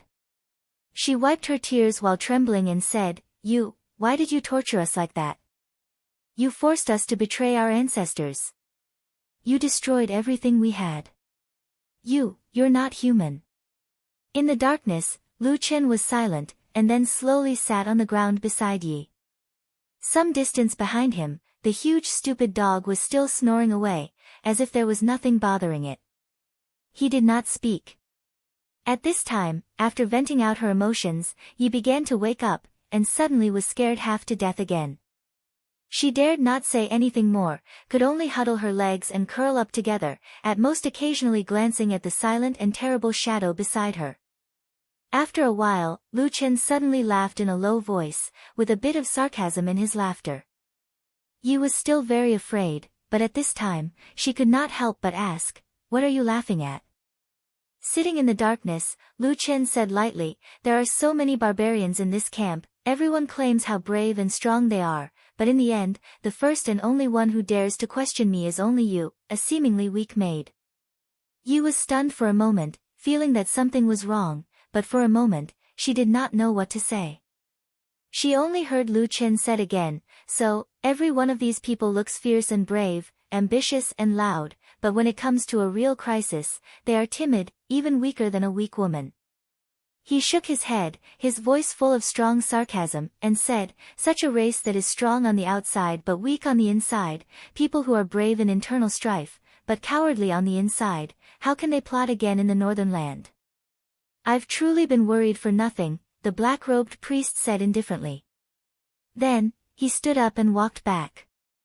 But when he returned to his own corner, he still turned back and said to Yi, "But, you are very good."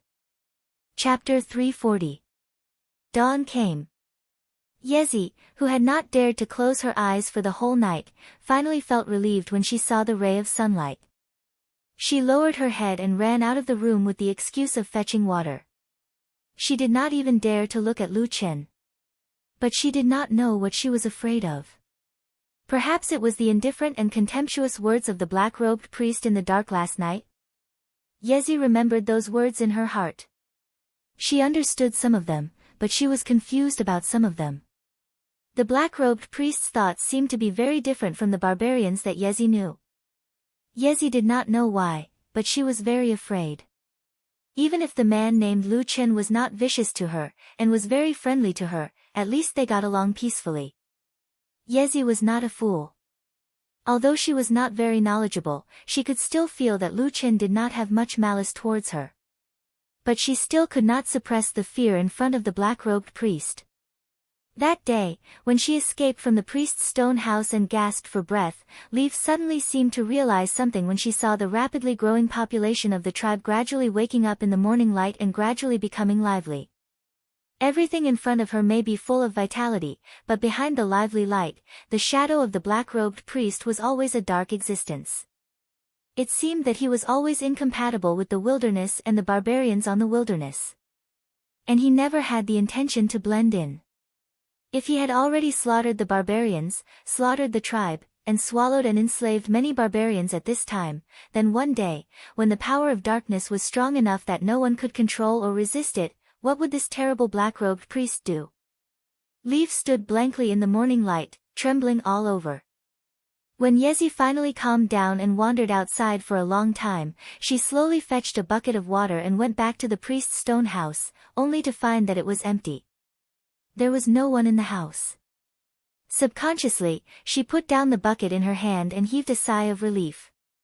Perhaps she felt more comfortable without the black-robed priest around. But as she stood there, her brows furrowed again. After a moment of silence, Leaf suddenly turned around and ran out. She shouted at a Blackfire guard who was still guarding outside the stone house, "Where did the priest go?" The Blackfire guard was taken aback. However, Yezi's current status was somewhat unusual. Even though she was a maid, she was the only maid in the entire Blackfire tribe who could live in the priest's stone house. She was also the only one who could speak to the black-robed priest. No one would want to offend her, not even the Black Fire guards, who were extremely powerful on the battlefield and had killed countless people. So, Yi quickly got that person's answer. Chief Fyrock has sent someone over to invite Lord Priest over for a discussion. Leaf was a little confused. She nodded and walked back to the stone house. When her gaze swept across the quiet room, she finally understood a truth that she was unwilling to admit before. That terrifying black-robed priest was already closely linked to her fate. Without him, she would be 100 times more miserable than she was now. She expressionlessly sat down in the corner of the house and buried her head between her knees. She thought she would be sad and sad again, but for some reason, this time, she did not do anything. She just sat there quietly. After a while, Yezi sighed and stood up. She fetched a rag and some water and began to clean the stone house with unprecedented seriousness. At the center of the Blackfire tribe's camp, there was the tallest and largest stone house. It had always been the residence of the tribe's chief. Not long ago, the previous chief, Flaming Tiger, lived here. Now, Flaming Tiger had turned into ashes in that ball of raging flames and his soul returned to the ancestors. The master of this place had also become Fyrock. When Lu Chen walked in from outside, the Blackfire warriors who were guarding along the way bowed their heads in respect to the black-robed priest. Even the person who had invited him was one of the 2 highest-ranking generals in the Blackfire tribe, Black Bull. Even he didn't dare to pass by Lu Chen and cautiously followed behind him. This kind of treatment made Lu Chen feel somewhat uncomfortable. However, he understood the reason for all this. It was because of power. Having great power in the southern wilderness might mean having everything, including the respect and awe of others. Hui Yan stayed in this large stone house that had several levels and entrances. When he saw Lu Chen arrive, he immediately came to greet him. He then waved his hand at Black Yak, telling him to go outside and prevent others from entering. Black Bull obeyed and left. Lu Chen glanced at him and said, "What's wrong? Do you have something to say to me?" Firerock nodded and said, "There's an urgent matter. Come with me." With that, he turned and walked towards a side passage. Lu Chen followed behind Black Bull. After a few turns, he saw a secluded small stone room in front of him. At the door stood a man with a vigilant expression. It was Firerock's other trusted aide, Tai Xiong. Seeing the two approaching, Tai Xiong hurriedly saluted. Firerock nodded and said, "How is it?" Tai Xiong pointed at the small stone room behind him and said in a low voice, "He's still inside." Hui Yan grunted, then looked around and said, "Does anyone else know?" Tai Xiong immediately shook his head and said, "No one knows. I've been guarding here all this time. I can guarantee with my life that no one came near." "Good." Hui Yan's eyes flashed with a trace of satisfaction. He patted Tai Xiong's sturdy shoulder and said, "Well done. You stay here and guard. Just like before, don't let anyone come near." Tai Xiong complied and retreated a few steps to the side. Hui Yan gave Lu Chen a meaningful glance. He then opened the door and strode in. Lu Chen arrived at the door. His footsteps paused for a moment before he also walked in. The stone room was not too big and the furnishings were simple. At this moment, there was a figure standing there. Hearing the commotion behind him, that person suddenly turned around. When he saw Hui Yan, his face lit up with joy. With some excitement, he said, "Tribe leader Hui Yan, you've finally arrived." Hui Yan slightly nodded but was not in a hurry to speak. Instead, he glanced at Lu Chen who was standing to the side. Sure enough, Lu Chen furrowed his eyebrows and stared sharply at the barbarian in front of him. After sizing him up, he saw that the other parts of his body were no different from an ordinary barbarian. The only difference was that there was a fur-like thing on his head. It looked somewhat like the fur of a leopard cat. After a while, Lu Chen suddenly snorted and walked over. Looking at the person, he said indifferently, "You're from the Ghost Fox tribe. Why have you come here?" That person seemed to have expected such a question and seemed to have some understanding of Lu Chen. With a look of reverence on his face, he said in a deep voice, "Clan leader, Lord Priestess, I have come under the orders of the Ghost Fox clan leader to deliver a great gift to the two of you." Chapter 341. The stone chamber fell into a short silence. The messenger of the Ghost Fox tribe was prepared to be reserved for a moment and take out a shocking gift when the two in front of him opened their mouths. Only in this way could he achieve the effect and goal that the tribe leader had told him before he came. But after he lowered his head and waited for a long time, he found that things seemed to be somewhat different from what he had expected. Whether it was the trusted tribe leader of the Black Fire tribe or the black-robed priest who had recently become a terrifying legend in the northern wilderness, none of them had the intention to speak or respond. The silent atmosphere quickly turned into an inexplicable and heavy pressure, making the Ghost Fox tribe emissary feel depressed and his forehead slightly sweaty. After a while, he finally couldn't bear it anymore. He raised his head and secretly glanced at the two in front of him.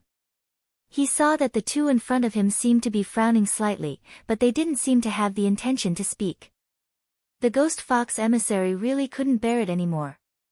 He raised his voice and said, "My lords, I am under the orders of our tribe leader to present a generous gift to the Black Fire tribe." Hui Yan glanced at Lu Chen and saw that his face was indifferent, as if he didn't care. Hui Yan also glanced at the Ghost Fox emissary and said lightly, "Oh, what is the generous gift?" Hearing him speak, the originally somewhat cold and oppressive atmosphere in the air suddenly relaxed a lot.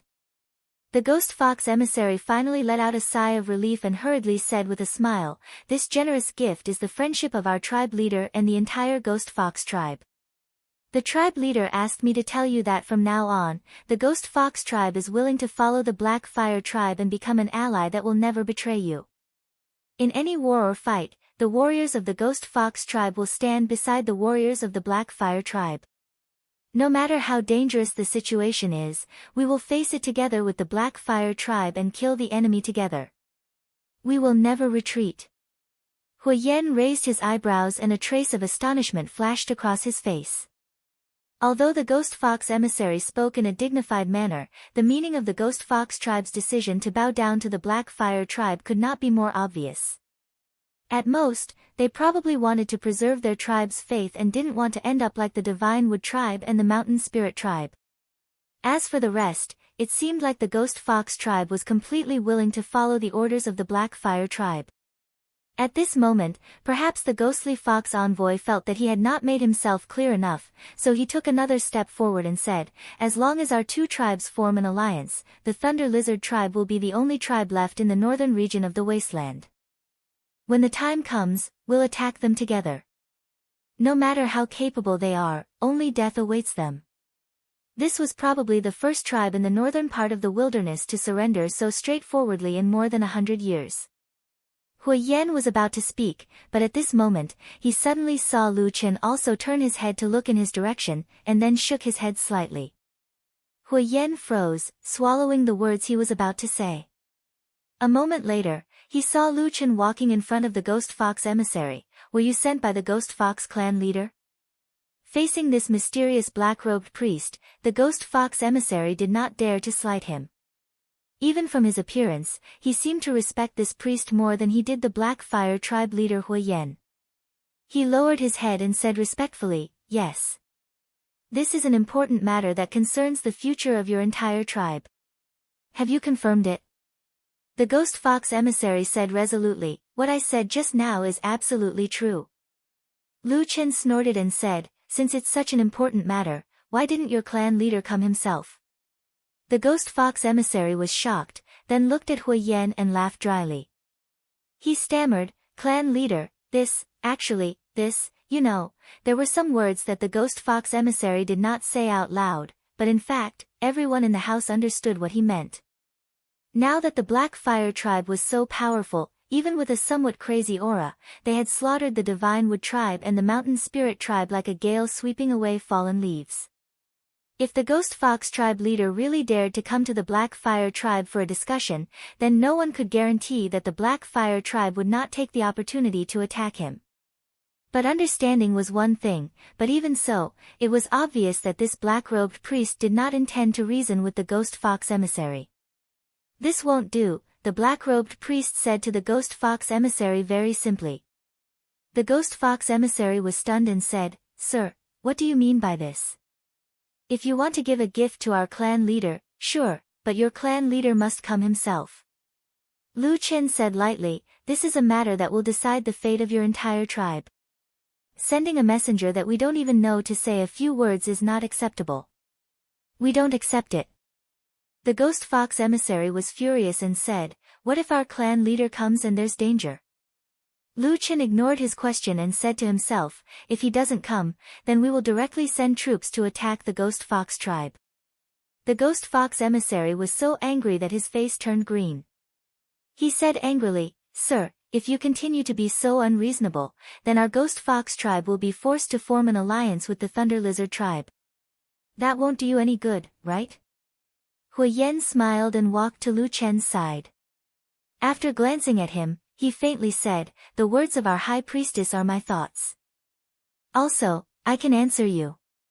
If the Ghost Fox tribe leader doesn't come, we will send troops to attack you. If you form an alliance with the Thunder Lizard tribe, we will send troops to attack both of your tribes. In short, there's no difference between exterminating one tribe and exterminating two tribes." When this was said, the Ghost Fox emissary's face changed greatly. It seemed that he did not know what to say for a moment. Lu Chen waved his hand and said, "Bring back Hui Yen tribe leader's words and tell your clan leader. Also, tell him one more thing. Tell him that I said it. Now that the Black Fire tribe wants to exterminate both of your tribes, it's as easy as lifting a finger. Whether you form an alliance or not has nothing to do with us." After saying this, he turned and walked out. Hui Yan looked at the ghost fox emissary and said, 3 days later, 5 miles west of the Black Fire camp, tell your clan leader to come and see me. After saying that, he ignored the ghost fox envoy, who was filled with shock and astonishment, and directly walked out. Walking in the tribe's camp, 2 men walked side by side. Along the way, almost all of the Black Fire tribesmen bowed their heads in respect or made way for them. No one came close or talked to them. Hui Yan suddenly sighed. Lu Chen looked at him and said, "What's wrong?" Hui Yan's face looked a little bleak.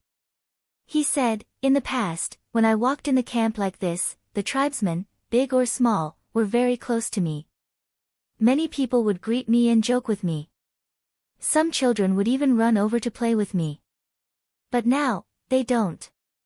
He took a deep breath and said in a low voice, "They are afraid of me." "Of course, maybe they are afraid of you." Lu Chen shook his head and said, "I think they are afraid of both of us." Hui Yan was silent and then nodded. "Do you believe what that person said?" Hui Yan changed the topic and asked Lu Chen. Lu Chen said, "I think it's most likely true. The Ghost Fox tribe is the most cunning. They probably saw that our Black Fire tribe has been unusually strong recently and they don't want to face us head-on, so they came up with this trick." Hui Yan smiled and said, "Do you believe them or not?" Lu Chen sneered and said, "If the Thunder Lizard tribe suddenly has a shaman who is much stronger than us tomorrow, do you think the Ghost Fox tribe will suddenly stab our Black Fire warriors in the back on the battlefield?" Hui Yan thought for a moment and said, "This is really hard to say. But as the tribe leader, as long as it is possible, I will not let my warriors fall into this kind of danger." Lu Chen nodded his head and said, "You are right. This Ghost Fox tribe harbors evil intentions. 3 days later, we will go and meet their tribe leader. If they are truly sincere in pledging their allegiance, there is no harm in accepting them. But if they are unwilling to surrender," he glanced at Hui Yan. Hui Yan smiled faintly and said, "Hurry up and engrave the Black Fire runes on the Mountain Spirit Tribe's Black Fire Guardians. It will be useful." Lu Chen smiled and said, "Okay." Chapter 342. By the way, how many Black Fire Guards do you plan to recruit from the Mountain Spirit Tribe? Hui Yan seemed to have thought of something and asked Lu Chen. Lu Chen said, 30. Hui Yan raised his eyebrows and asked, "More than the Sacred Wood Tribe?" Lu Chen nodded and said, "Yes. The number of Mountain Spirit Tribe members who were forced to surrender this time is also a lot more than the Godwood Tribe members last time. So, there are a lot of talents." Hui Yan was silent for a moment and said, "If that's the case, there are 50 Black Fire Guards here." Lu Chen looked at him calmly and said, What do you want to say?" Hui Yan hesitated for a moment before saying, "The number of warriors in our Black Fire tribe who can transform into a demon with runes is at most 80. This number is getting closer." He looked up at Lu Chen and said, "And if everything goes well, we still have to deal with the Ghostly Fox tribe and the Thunder Lizard tribe. The Ghostly Fox tribe has fewer people, but the Thunder Lizard tribe is the most populous of the 5 tribes. At that time, the number of Black Fire Guards will most likely surpass the number of demonized warriors in our tribe." Lu Chen's expression didn't change and he said, "You are right, that should be the result." Hui Yan looked at him deeply and said, "Aren't you afraid that when the power changes, those people might have some ulterior motives?" Lu Chen shook his head and said, "They won't." Hui Yan said in a low voice, "You are so confident." Lu Chen said, "First, we can control the life and death of these Black Fire Guards. Second, I think you are the same as me and don't have the leisure to rest in this barren land. When the time comes, we will naturally continue south. The tribes in the south are different from the Thunder Lizard and Ghostly Fox tribes. They have many priests and are much stronger. Death is inevitable. At that time, those who deserve to die will naturally die." Hui Yan was silent for a long time and then nodded. After separating from Lu Chen, Hui Yan walked around the camp once more before returning to his residence. At this time, the emissary of the Ghost Fox tribe had already been secretly sent away by Tai Xiong, He Niu, and the others. When Hui Yan walked past the secluded stone house, he turned his head to look in that direction. He seemed to be in deep thought. When he returned to the hall where the Black Fire tribe had lived for generations, he saw a figure standing there, as if waiting for something. Hui Yan walked in. That person turned around and saw a white-haired old man. It was White Eagle. Seeing that Hui Yan had arrived, the White Eagle hurriedly came over to greet him. Hui Yan was very respectful towards him, so he quickly stopped him. After that, the two of them sat down in the stone house. Hui Yan then said to the White Eagle, "Uncle Eagle, didn't I tell you before? When there's no one else around, you don't need to be so polite. With our relationship, there's really no need to." The White Eagle smiled and said, No, I know that you have a good temperament and are very respectful to this old man. But after all, you are the tribe leader now, so you still have to show the proper etiquette. Hui Yan smiled and didn't say much. He turned his head and changed the topic. "Why did you come to find me today? Is there something wrong?" The White Eagle nodded. Just as he was about to speak, he suddenly turned his head and looked outside the house. Hui Yan said, "There are people guarding outside. They are all trusted warriors of our tribe. Don't worry, Uncle Eagle." The White Eagle grunted and then said to Hui Yan, "I just saw you and the human priest walking in the camp. You seem to have talked for a long time." Hui Yan nodded and said, "Indeed, I just had some things to talk about with the priest." He didn't hide anything and repeated what he had just said to the White Eagle, including Lu Chen's response. It seemed that he had an unusual trust in the White Eagle. After listening, the White Eagle pondered for a while and then slowly said, "I see." Hui Yan said, "What do you want to say, Uncle Eagle?"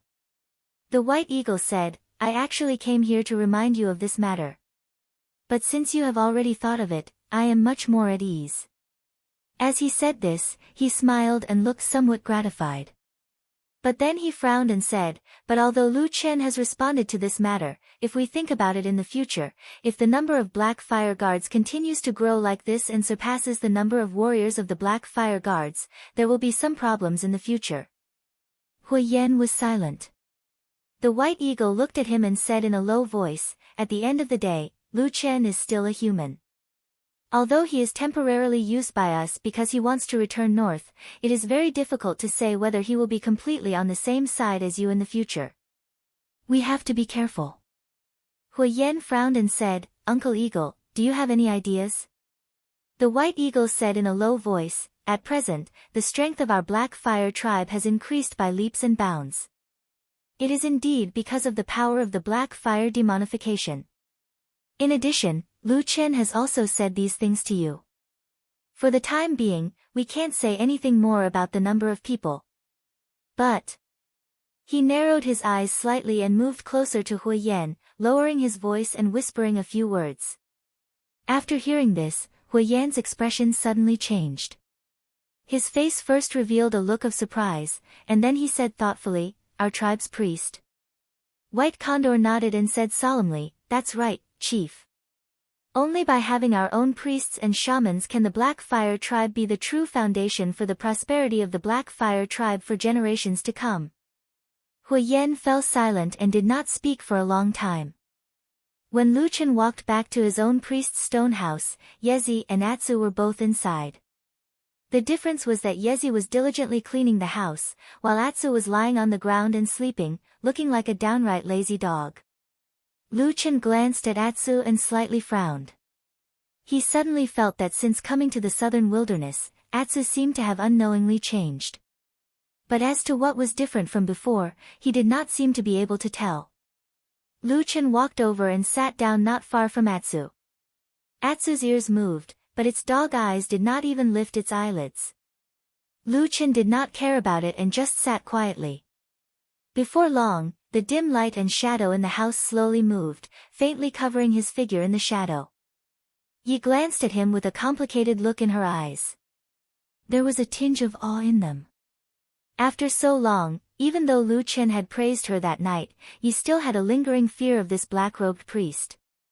She lowered her head and began to work again, wanting to clean the house before it was completely dark. However, after a while, she suddenly heard Lu Chen's voice. He said, "Yi Zi, go out for a while. If there's nothing important, don't come in without my summons, including you." Yezi was stunned for a moment, then she stood up, respectfully bowed to Lu Chen, and then walked out. When she walked to the door, she could not help but look back at the shadow, only to see the black-robed priest hidden in the shadow, as if he had integrated with the surrounding darkness. After the barbarian girl left, the stone house of the priest suddenly quieted down. Lu Chen sat for a moment, then raised his arm. There was a flash of light, and the Vulcan staff appeared in his hand. There was no movement in the darkness, and the Vulcan staff slowly floated up from his hand. After a moment, a cold and dark aura filled the air, and the runes on the Vulcan staff began to light up one by one. The only difference was that compared to when Lu Chen first received this artifact, the speed and brightness of the light on the Vulcan staff had at least more than doubled. He sat in the darkness, and his face could not be seen clearly. Only his voice was a little erratic as he said softly, "Many people have died recently, Atsu. I keep feeling that the black fire in this body is slowly growing. Can you feel it?" In the darkness, the black wolf that was originally sleeping suddenly opened its eyes. In the dark green eyes flickered with a faint black flame. Chapter 343. 3 days later, west of the Black Fire Tribe's camp. It wasn't an endless, flat, and desolate wilderness. There were a few small hills on this piece of land, and withered weeds could be seen everywhere. There were even a few trees that weren't very tall. Hui Yan and Lu Chen had arrived, and with them came a large number of Black Fire Tribe's elite warriors. In front of these formidable and valiant barbarians, the atmosphere in the wilderness seemed to have become somewhat somber. Iron Bear and Black Bull, the two most trusted warrior leaders under Hui Yan, each led a group of men to sweep through the surrounding area. They plowed through all the places that could possibly hide outsiders' spies, ensuring the safety of this area. And in the center of the agreed land, the warriors of the Black Fire Tribe had all stayed a distance away. Only Lu Chen and Hui Yan stood there, gazing into the distance. "Do you think the people from the Ghost Fox tribe will come?" Hui Yan suddenly asked Lu Chen. Lu Chen replied, "They should come. We've already spread the word. Without strong support, I don't think the Ghost Fox tribe will be able to withstand this kind of pressure. And since they secretly sent people to join us that day, they're already afraid of battle. All they're asking for is face, and conditions that will make their situation better." Hui Yan nodded. It seemed that he had no objections to Lu Chen's words. The sunlight of the wilderness shone down from the sky, shining on the two of them. One was tall, the other short, and their temperaments were different. Hui Yan's body was tall and sturdy, and he looked like the most valiant of the barbarians. On the other hand, the black-robed Lu Chen seemed to be hidden in the darkness. Even though it was daytime, he still gave off a gloomy feeling. Hui Yan glanced at him, and after a moment of silence, he suddenly said, "There's something I might need your help with." Lu Chen turned his head to look at him, and said, Hui Yan said, "If possible, please see if there are any talents in our Black Fire Tribe, and then choose them as disciples. After grooming them for a while, they might be able to produce 1 or 2 priests in the future." Lu Chen frowned slightly, a strange light flashed in the depths of his eyes. He stared at Hui Yan, but his tone didn't seem to change, except that there seemed to be a hint of coldness in his voice. "You want me to help your Black Fire Tribe train priests?" Hui Yan said, "Yes." Lu Chen was silent for a moment, then said, "Your Black Fire Tribe has never had a priest for so many years, and now you have a promising talent." Hui Yan shook his head and sighed, "Our Black Fire Tribe hasn't had a priest for at least a few hundred years. In the past few years, of course we have carefully searched the tribe, but we couldn't find anyone with the potential to become a priest." At this point, he paused for a moment, and his face looked somewhat calm. He continued, "But according to what I know, in the past, when choosing a priest disciple, it was always the previous generations of priests who chose from within the tribe. Legend has it that only priests can truly sense the witchcraft spiritual power emitted from a tribe member with potential.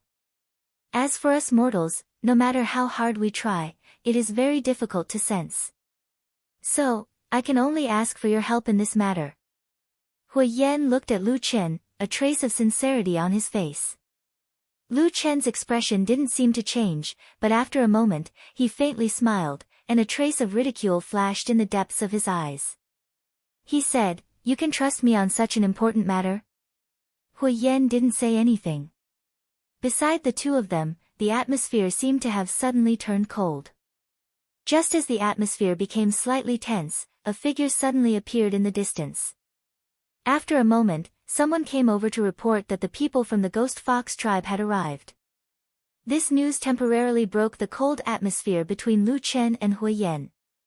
Hui Yan nodded, and ordered people to bring those people over.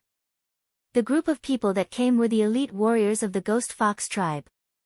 The one leading them was their tribe leader, but there were only 2 people following behind him.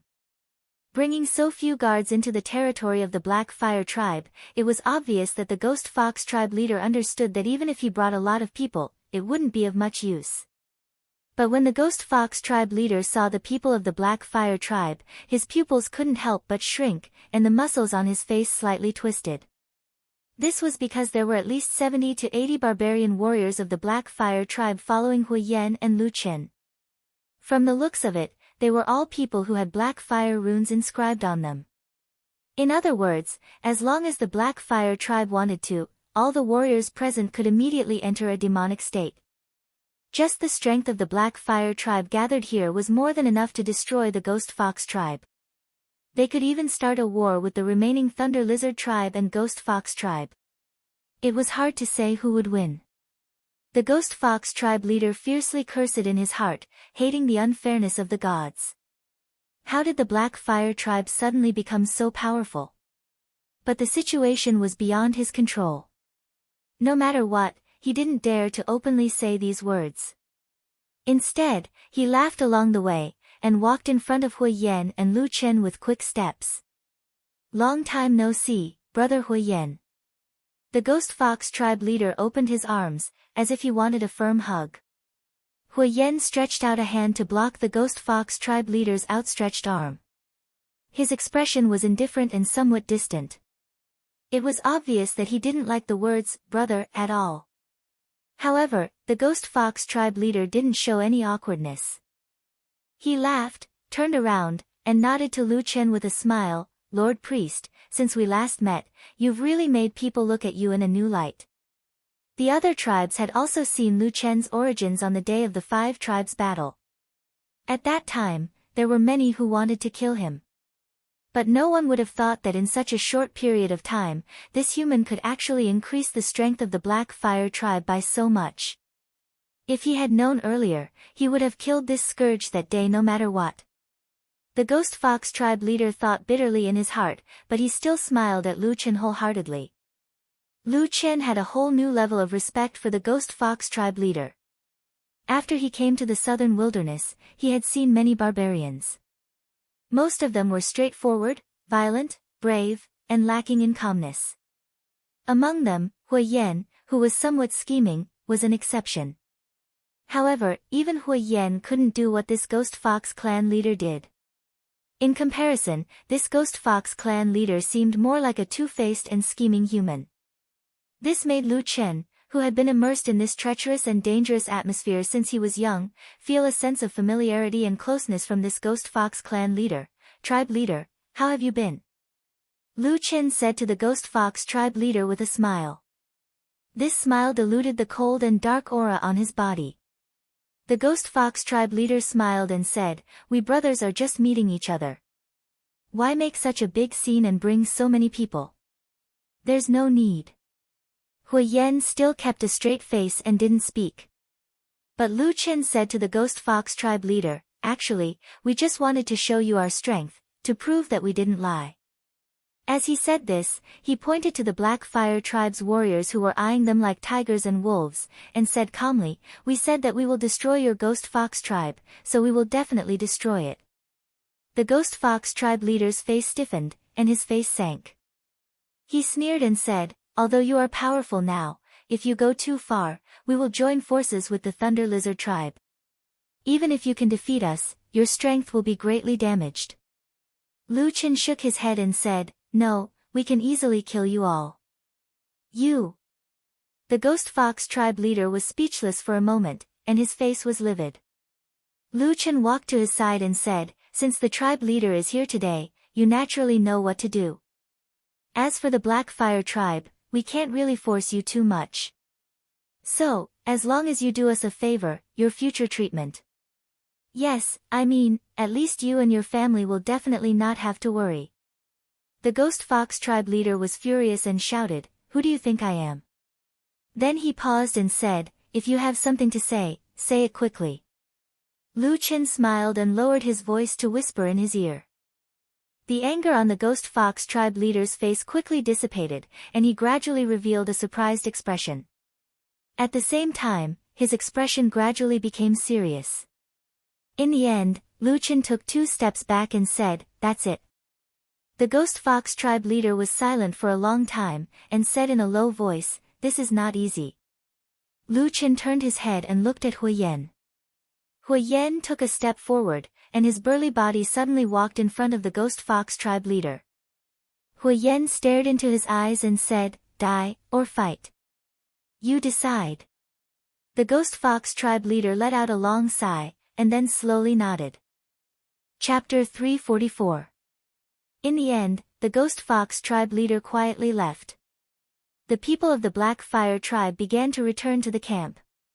Hui Yan and Lu Chen walked together, but for some reason, the two did not speak.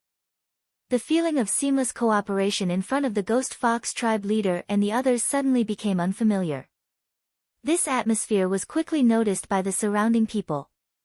Iron Bear, Black Bull, and the other trusted generals of the Black Fire tribe secretly glanced at them from time to time, but from beginning to end, no one dared to come up and say anything.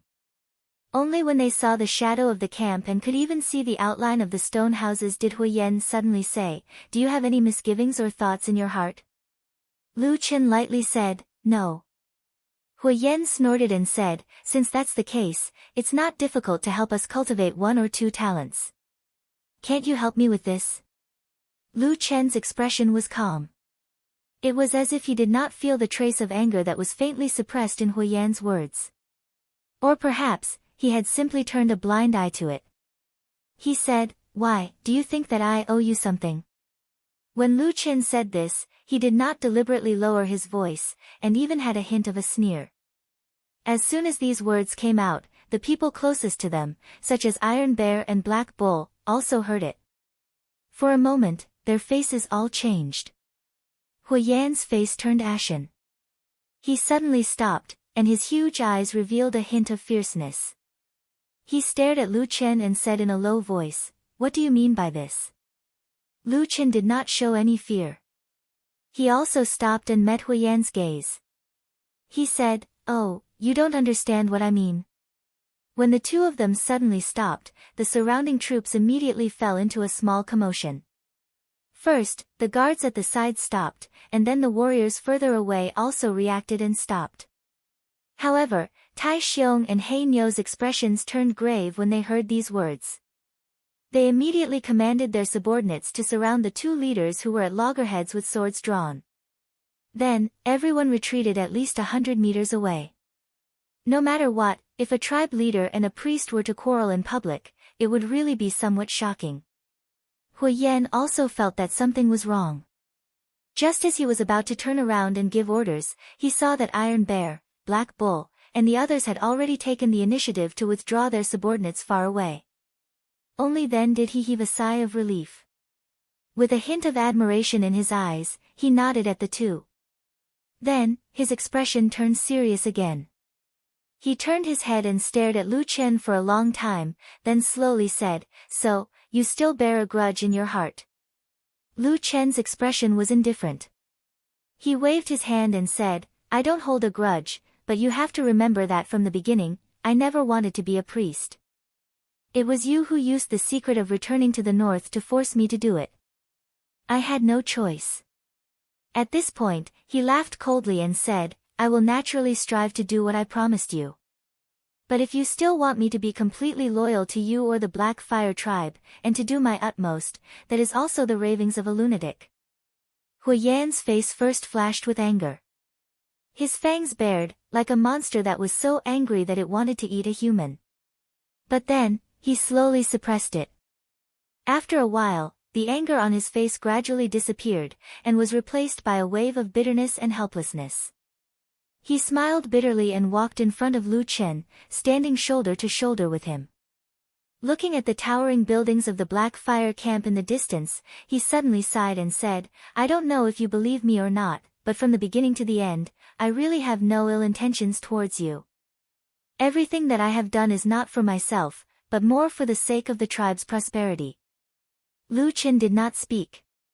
Hui Yan looked at him and said, "Do you still remember that I told you a few days ago that I would build a shrine for you? That was from the bottom of my heart, there was no falsehood. As long as it can make our Black Fire tribe strong again, and restore the glory of our ancestors, I, Hui Yan, am willing to do anything. I can give up anything. Lu Chen, you have the favor of the fire god, you have powerful witchcraft spiritual energy, and your knowledge of power is much greater than mine. As long as you're willing to live in the southern border and agree to stay in our Black Fire tribe, I can promise you anything. You can take whatever you want from our tribe. Even my position as the tribe leader will be yours to decide." Hui Yan stared at Lu Chen and took a deep breath. His face was solemn, and with some determination, he said, "These are all words from the bottom of my heart, there is no falsehood." Under Hui Yan's piercing gaze, Lu Chen was silent for a moment, but he shook his head and said, "I am not interested in your position as the tribe leader, I just want to go home." Saying this, he turned around and walked towards the Black Fire camp. Hui Yan stared at Lu Chen's back with a complicated expression, his brows tightly knitted. The surrounding barbarian warriors did not know what was going on between the two of them, and did not dare to rashly approach. But after a while, a white-haired old man suddenly walked out from the crowd. It was White Eagle, and he quickly walked to Hui Yan's side. "How is it?" White Eagle asked. Hui Yan shook his head slightly, and White Eagle's expression immediately changed. But Hui Yan immediately lowered his voice and said a few words to him, most likely repeating Lu Chen's answer. After hearing this, White Eagle's expression slightly relaxed, and he pondered for a moment before saying, "If this is really the case, then this person does not have any other thoughts about the power of our tribe. This is also a good thing." Hui Yan sighed, and said, "It's a pity that I can't use him." White Eagle comforted him, "Lu Chen is after all a human, and not of our tribe. In fact, even if he really wants to join us, there will always be many twists and turns in the process. This is also good. As for the matter of training the next priest, there is no hurry. I don't think he has completely made up his mind. Wait for a period of time, then find an opportunity to talk to him." Hui Yan nodded slowly, and said, "That is the only way." The main force of the Black Fire tribe returned to the camp in high spirits, majestic and imposing, revealing a vigorous and ferocious aura, as if they wanted to find someone to kill at any time. The fierceness hidden deep within the bodies of these barbarian race warriors had become more and more obvious these days. And among these tall and ferocious barbarians, the black-robed priest, Lu Chen, was obviously a rather unusual existence. When he walked through the crowd, he was clearly out of place with the passionate and energetic barbarian warriors around him. But most of the barbarians were still full of respect for him, and kept a sufficient distance from this wizard. When Lu Chen returned to his own stone house, everything seemed to have quietened down again. The darkness here always seemed to be able to isolate the outside world. Atsu ran out of the house and kept rubbing against Lu Chen's side, looking a little dissatisfied but very affectionate. Lu Chen laughed, and reached out to pat its head, saying, all right, I got it. I will definitely bring you next time. This time, the main point is not to fight or kill, it is just to scare people." As he said that, he looked around, but found that Yezi was not in the stone house at the moment, and he did not know where she went. But Lu Chen did not care too much. In fact, Most of the time he did not pay much attention to this barbarian girl, but occasionally when she suddenly disappeared, it was probably because he was used to her figure in the house, and he actually felt a little uncomfortable. Lu Chen shook his head, walked into the depths of the stone house with Atsu, and sat down. He quietly looked at the darkness in front of him, his face was calm, or perhaps a little lonely. Atsu seemed to feel something, and came over, putting its head on his knee. Lu Chen did not look down at it, but reached out to stroke the fur on the head of Atsu. After a moment, his voice floated faintly from the darkness, saying, "I really want to go back, Atsu. But after I said that, I suddenly realized that even if I go back, I will not have a home." Home, his voice gradually became lower. 9 days later, the situation in the northern part of the southern wilderness rose again. Among the 3 remaining tribes, the Thunder Lizard tribe and the Ghost Fox tribe announced an alliance of blood, and reported to the gods of heaven and earth that the Black Fire tribe had committed countless evil deeds. The 2 tribes swore to be brothers of life and death, and would receive the blessings of the gods to slaughter this evil tribe in one fell swoop. In this way, the final battle of this land began. Chapter 345. Yezi? What deity did your sacred wood tribe originally believe in? Lu Chen asked Yezi. Early in the morning, when the sun had just risen, Yezi heard his question as she was getting up. Even though he was still fearful of the black-robed priest, Lu Chen did not offend or badmouth Yi Zichen in their daily interactions. In fact, he was much friendlier than most of the barbarians outside.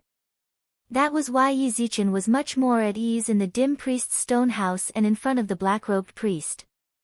At the very least, he was not as reserved and resistant to Lu Chen as he was in the beginning. After suddenly hearing this, Yezi was stunned at first, and then a trace of sadness flashed across her face. She said, "Why do you ask?" Lu Chen glanced at her and said, "What's wrong? Is it inconvenient to say?" Yezi hesitated for a moment and whispered, "An elder I know told me that in our current situation, we can no longer mention the ancestors of the gods." Lu Chen paused for a moment, probably only now realizing that in fact, he had exterminated the tribe and destroyed the belief of the ancestors and gods. For a moment, he was a little embarrassed, but fortunately, he was sitting in the shadow, so he was not afraid of Yezi seeing him. However, after a moment, Lu Chen still said lightly, "It's okay, just tell me." Yezi probably still did not dare to disobey this mysterious and terrifying black-robed priest, so after hesitating for a while, he opened his mouth and said in detail, "When I was young, I heard from the elders in the tribe that we, the Divine Wood tribe, are the descendants of the tree god. Like the branches and leaves of a tree, we live in this wilderness for generations, the tree god?" Lu Chen suddenly interrupted her and repeated. Yezi nodded and said, "Yes, the tree god." Lu Chen was silent for a moment and then asked, "What does the tree god look like?" Yi thought for a moment, his face full of worship and yearning. His thoughts seemed to have returned to the heyday of the Divine Wood tribe. Well, according to the legend of the tribe, when the world was first born, there was a divine tree that stood between heaven and earth. It was the ancestor of all things, the source of all living beings in the world. The branches, leaves, and crown of the tree of God covered the entire vast land of the divine land. Every leaf was alive, and every seed it bore turned into a different barbarian. They were the earliest ancestors of all the tribes, and they have been living and multiplying until today. Lu Chen listened quietly and did not speak for a while. Yi glanced over and felt a little uneasy. He also felt a little regretful. He did not know if his words had angered the priest. After all, the Divine Wood tribe no longer existed. But after the timidity, Yezi was a little angry. She thought to herself, "Aren't you the one who started this? Sir, are you all right?" Yi was still a little afraid of the black-robed priest and asked in a low voice. Lu Chen looked up and shook his head. "It's nothing. It's just that those words just now suddenly sounded a little familiar." "Familiar?" Yi was stunned for a moment, and then asked in astonishment, "Where did you hear the legend of our tribe before?" Lu Chen smiled and did not answer her question. Instead, he stood up and asked casually, in addition to your original Divine Wood tribe, are there any other tribes in the wilderness that believe in the tree god? Yi thought for a moment and then shook her head. I don't think so.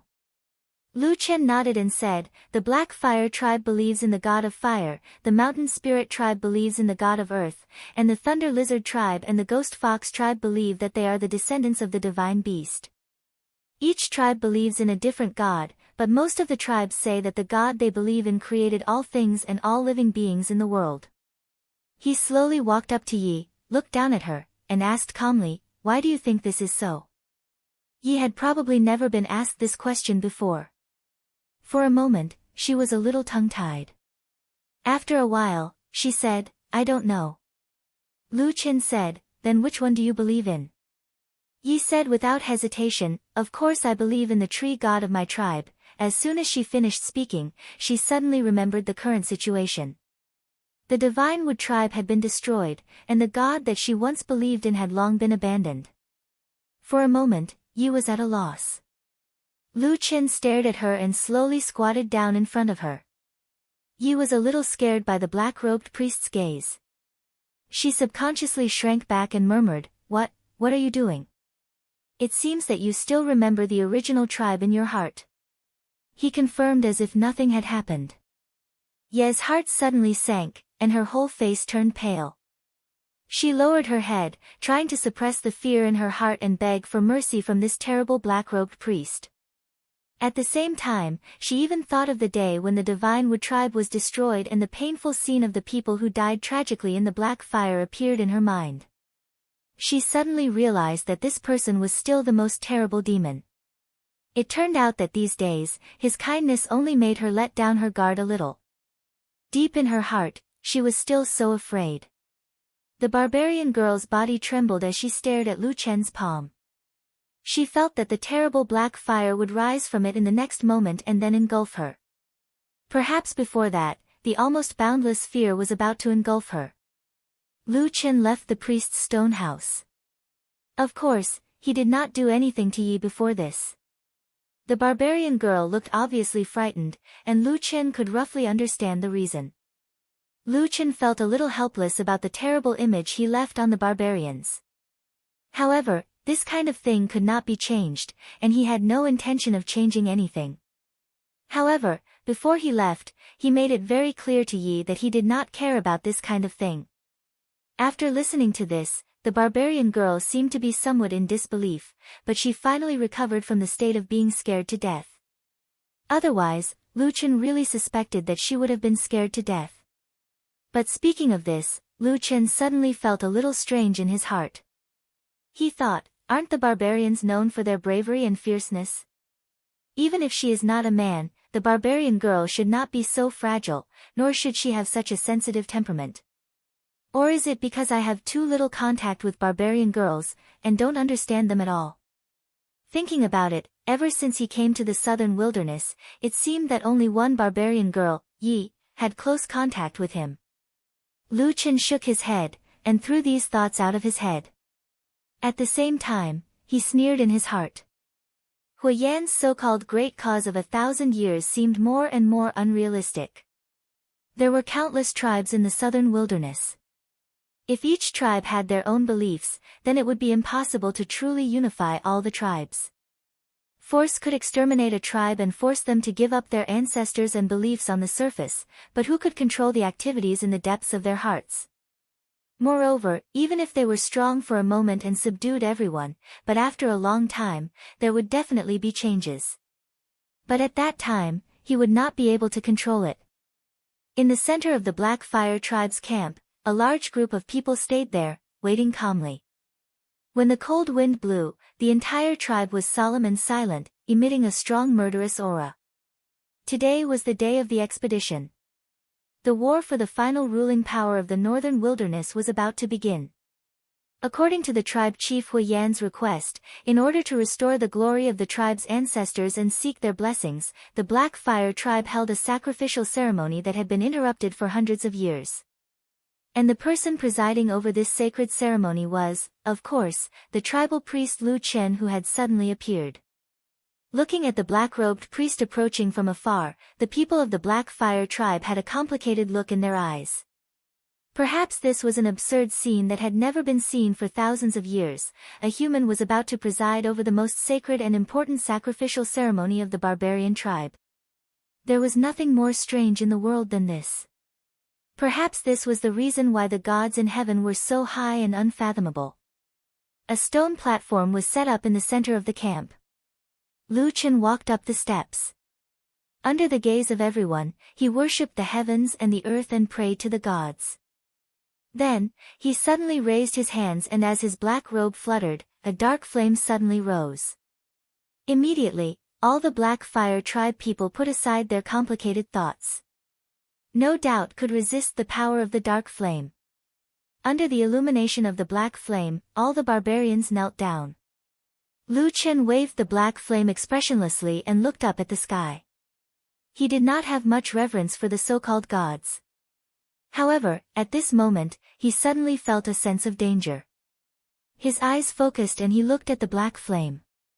He saw that the black flame suddenly shook violently. After a moment, it suddenly moved in a direction, like a hand beckoning the soul, or guiding the direction.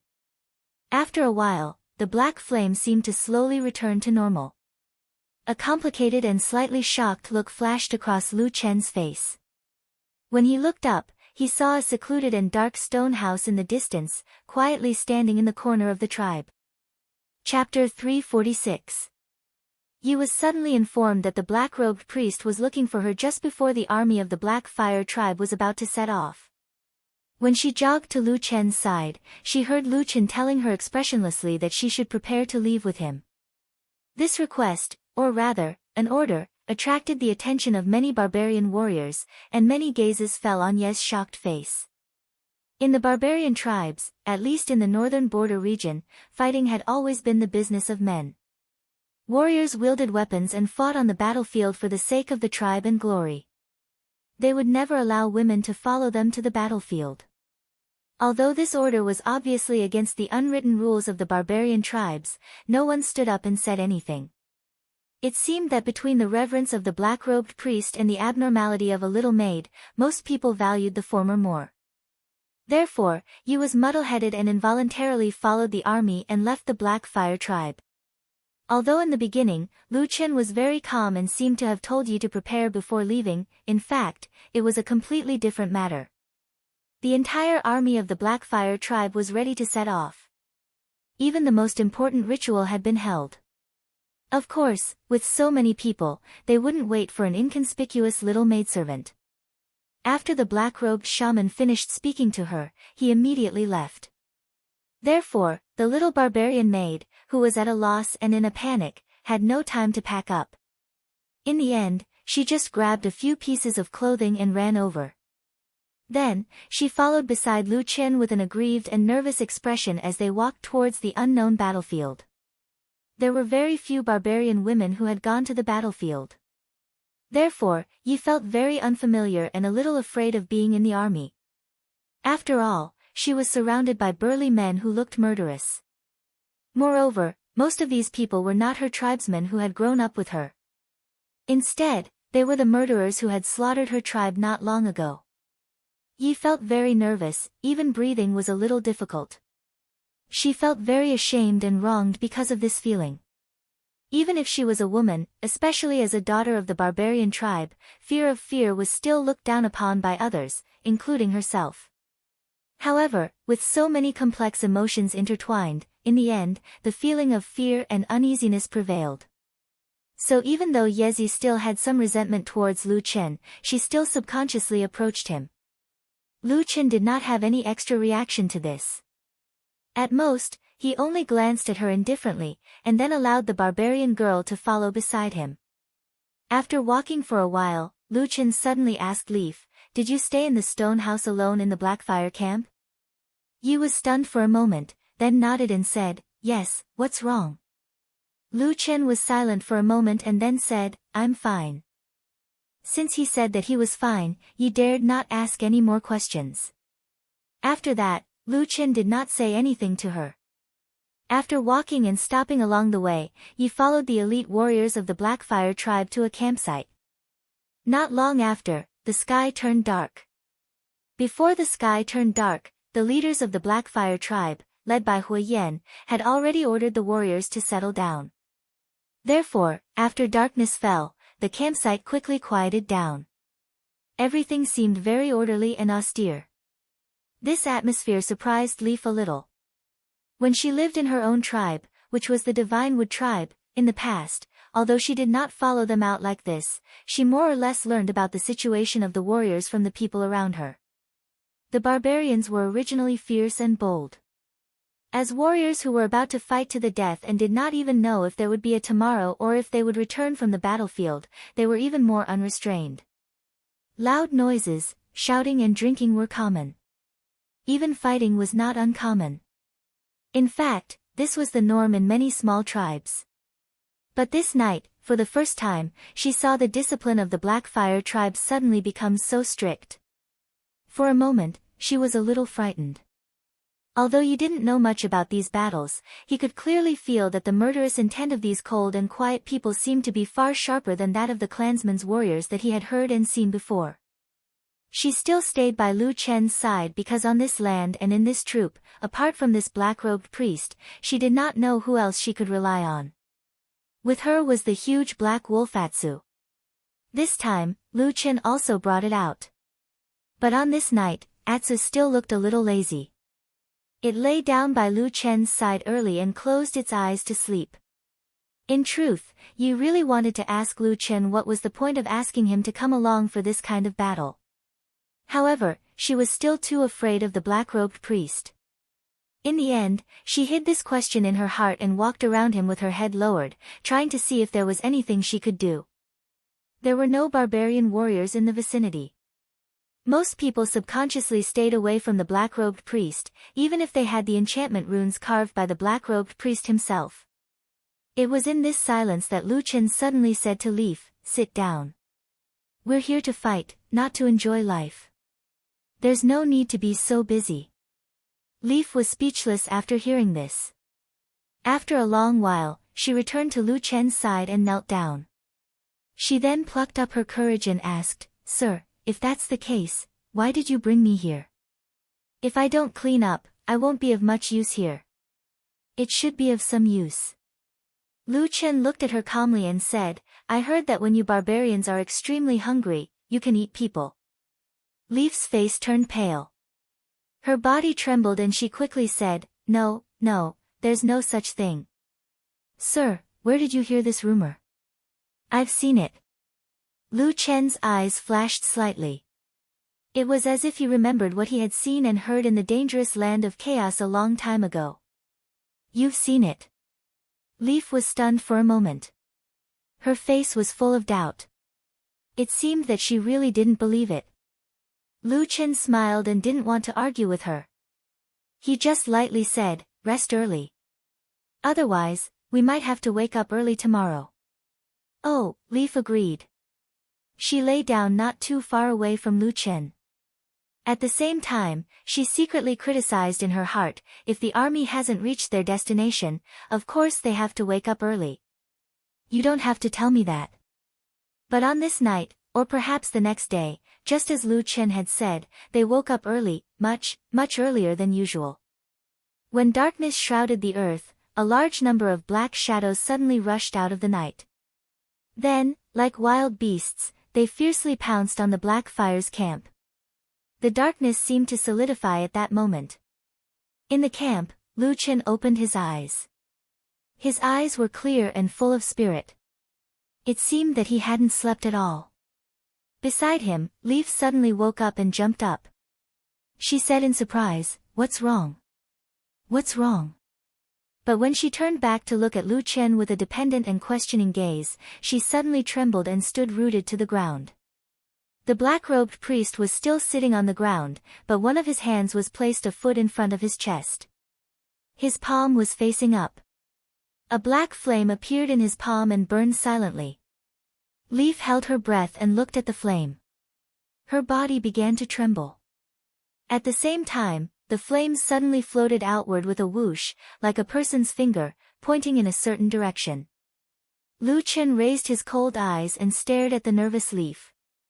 After a moment, he suddenly asked, "Is there anything strange in your lower abdomen?"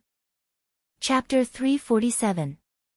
The night was dark, and the darkness seemed to be boundless, casting the land under the night sky into darkness. The black fire campsite was also pitch black, and there was almost no light.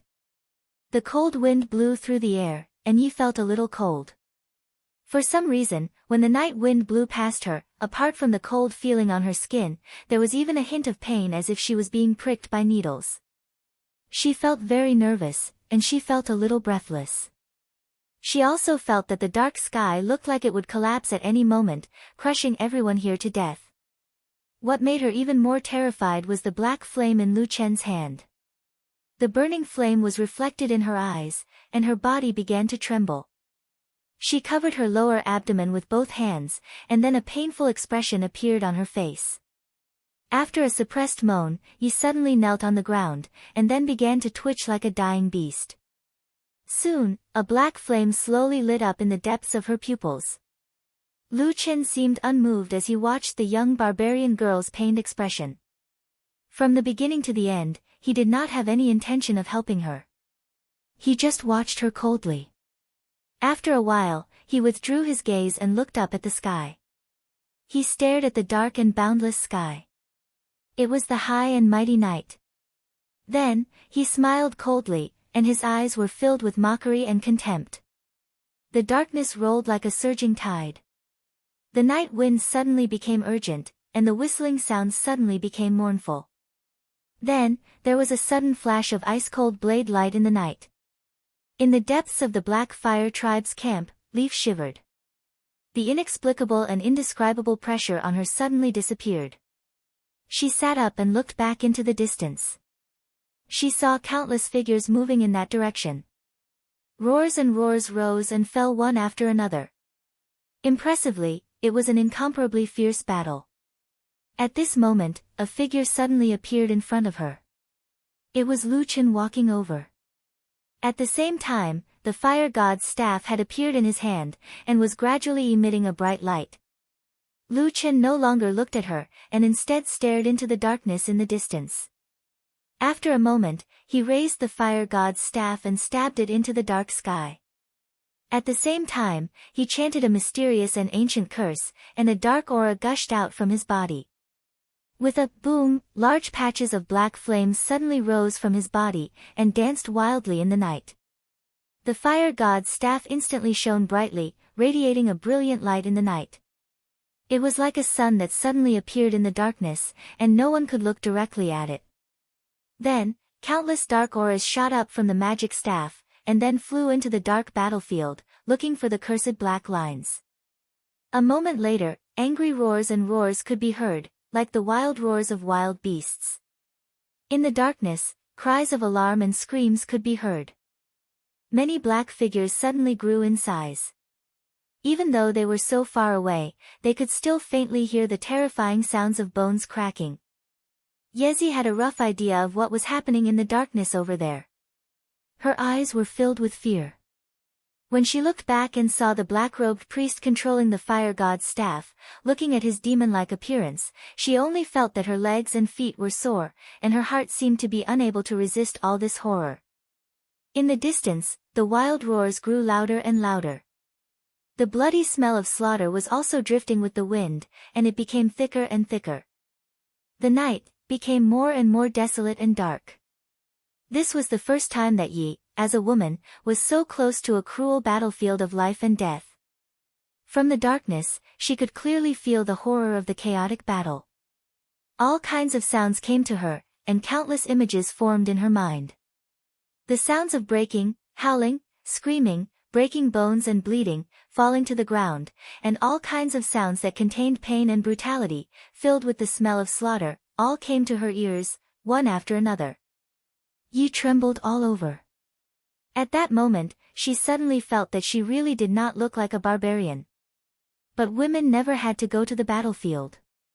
At this time, the black figure standing in front of her seemed to have given her a lot of courage, helping her to block out a lot of darkness. Because from the beginning to the end, Lu Chen had no intention of joining the battle, and even Yi took advantage of it. She secretly stayed in the same place and did not move. Then, in the darkness of the night, she heard the clamorous and terrifying voices grow louder and louder. After a long while, they suddenly reached a climax. It was someone howling in pain in the night, with furious roars and roars, as if they were questioning something or cursing at the top of their lungs. Then, darkness fell, and an incomparably thick stench of blood covered everything. Until, all the sounds began to slowly fade.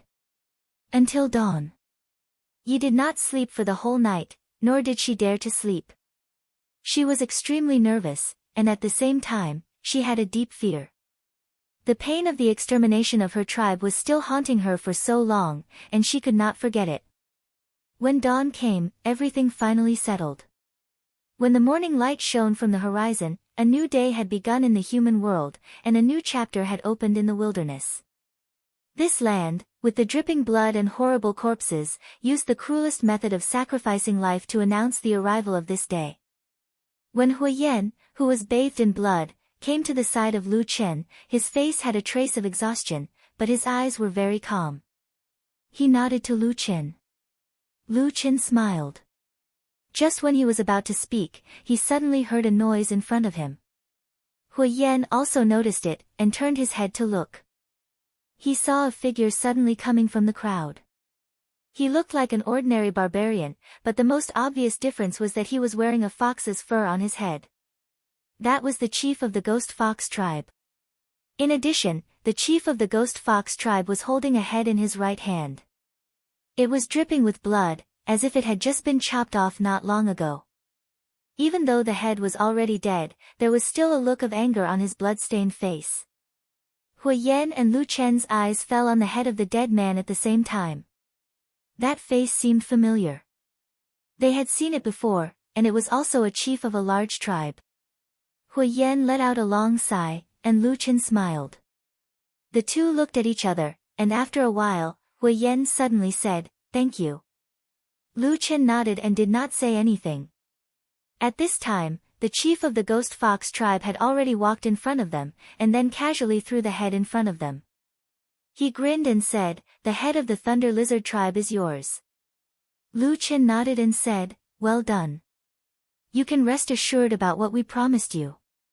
The chief of the Ghost Fox tribe smiled, and then turned to leave. Looking at the direction in which he strode, Huyen's expression was complicated.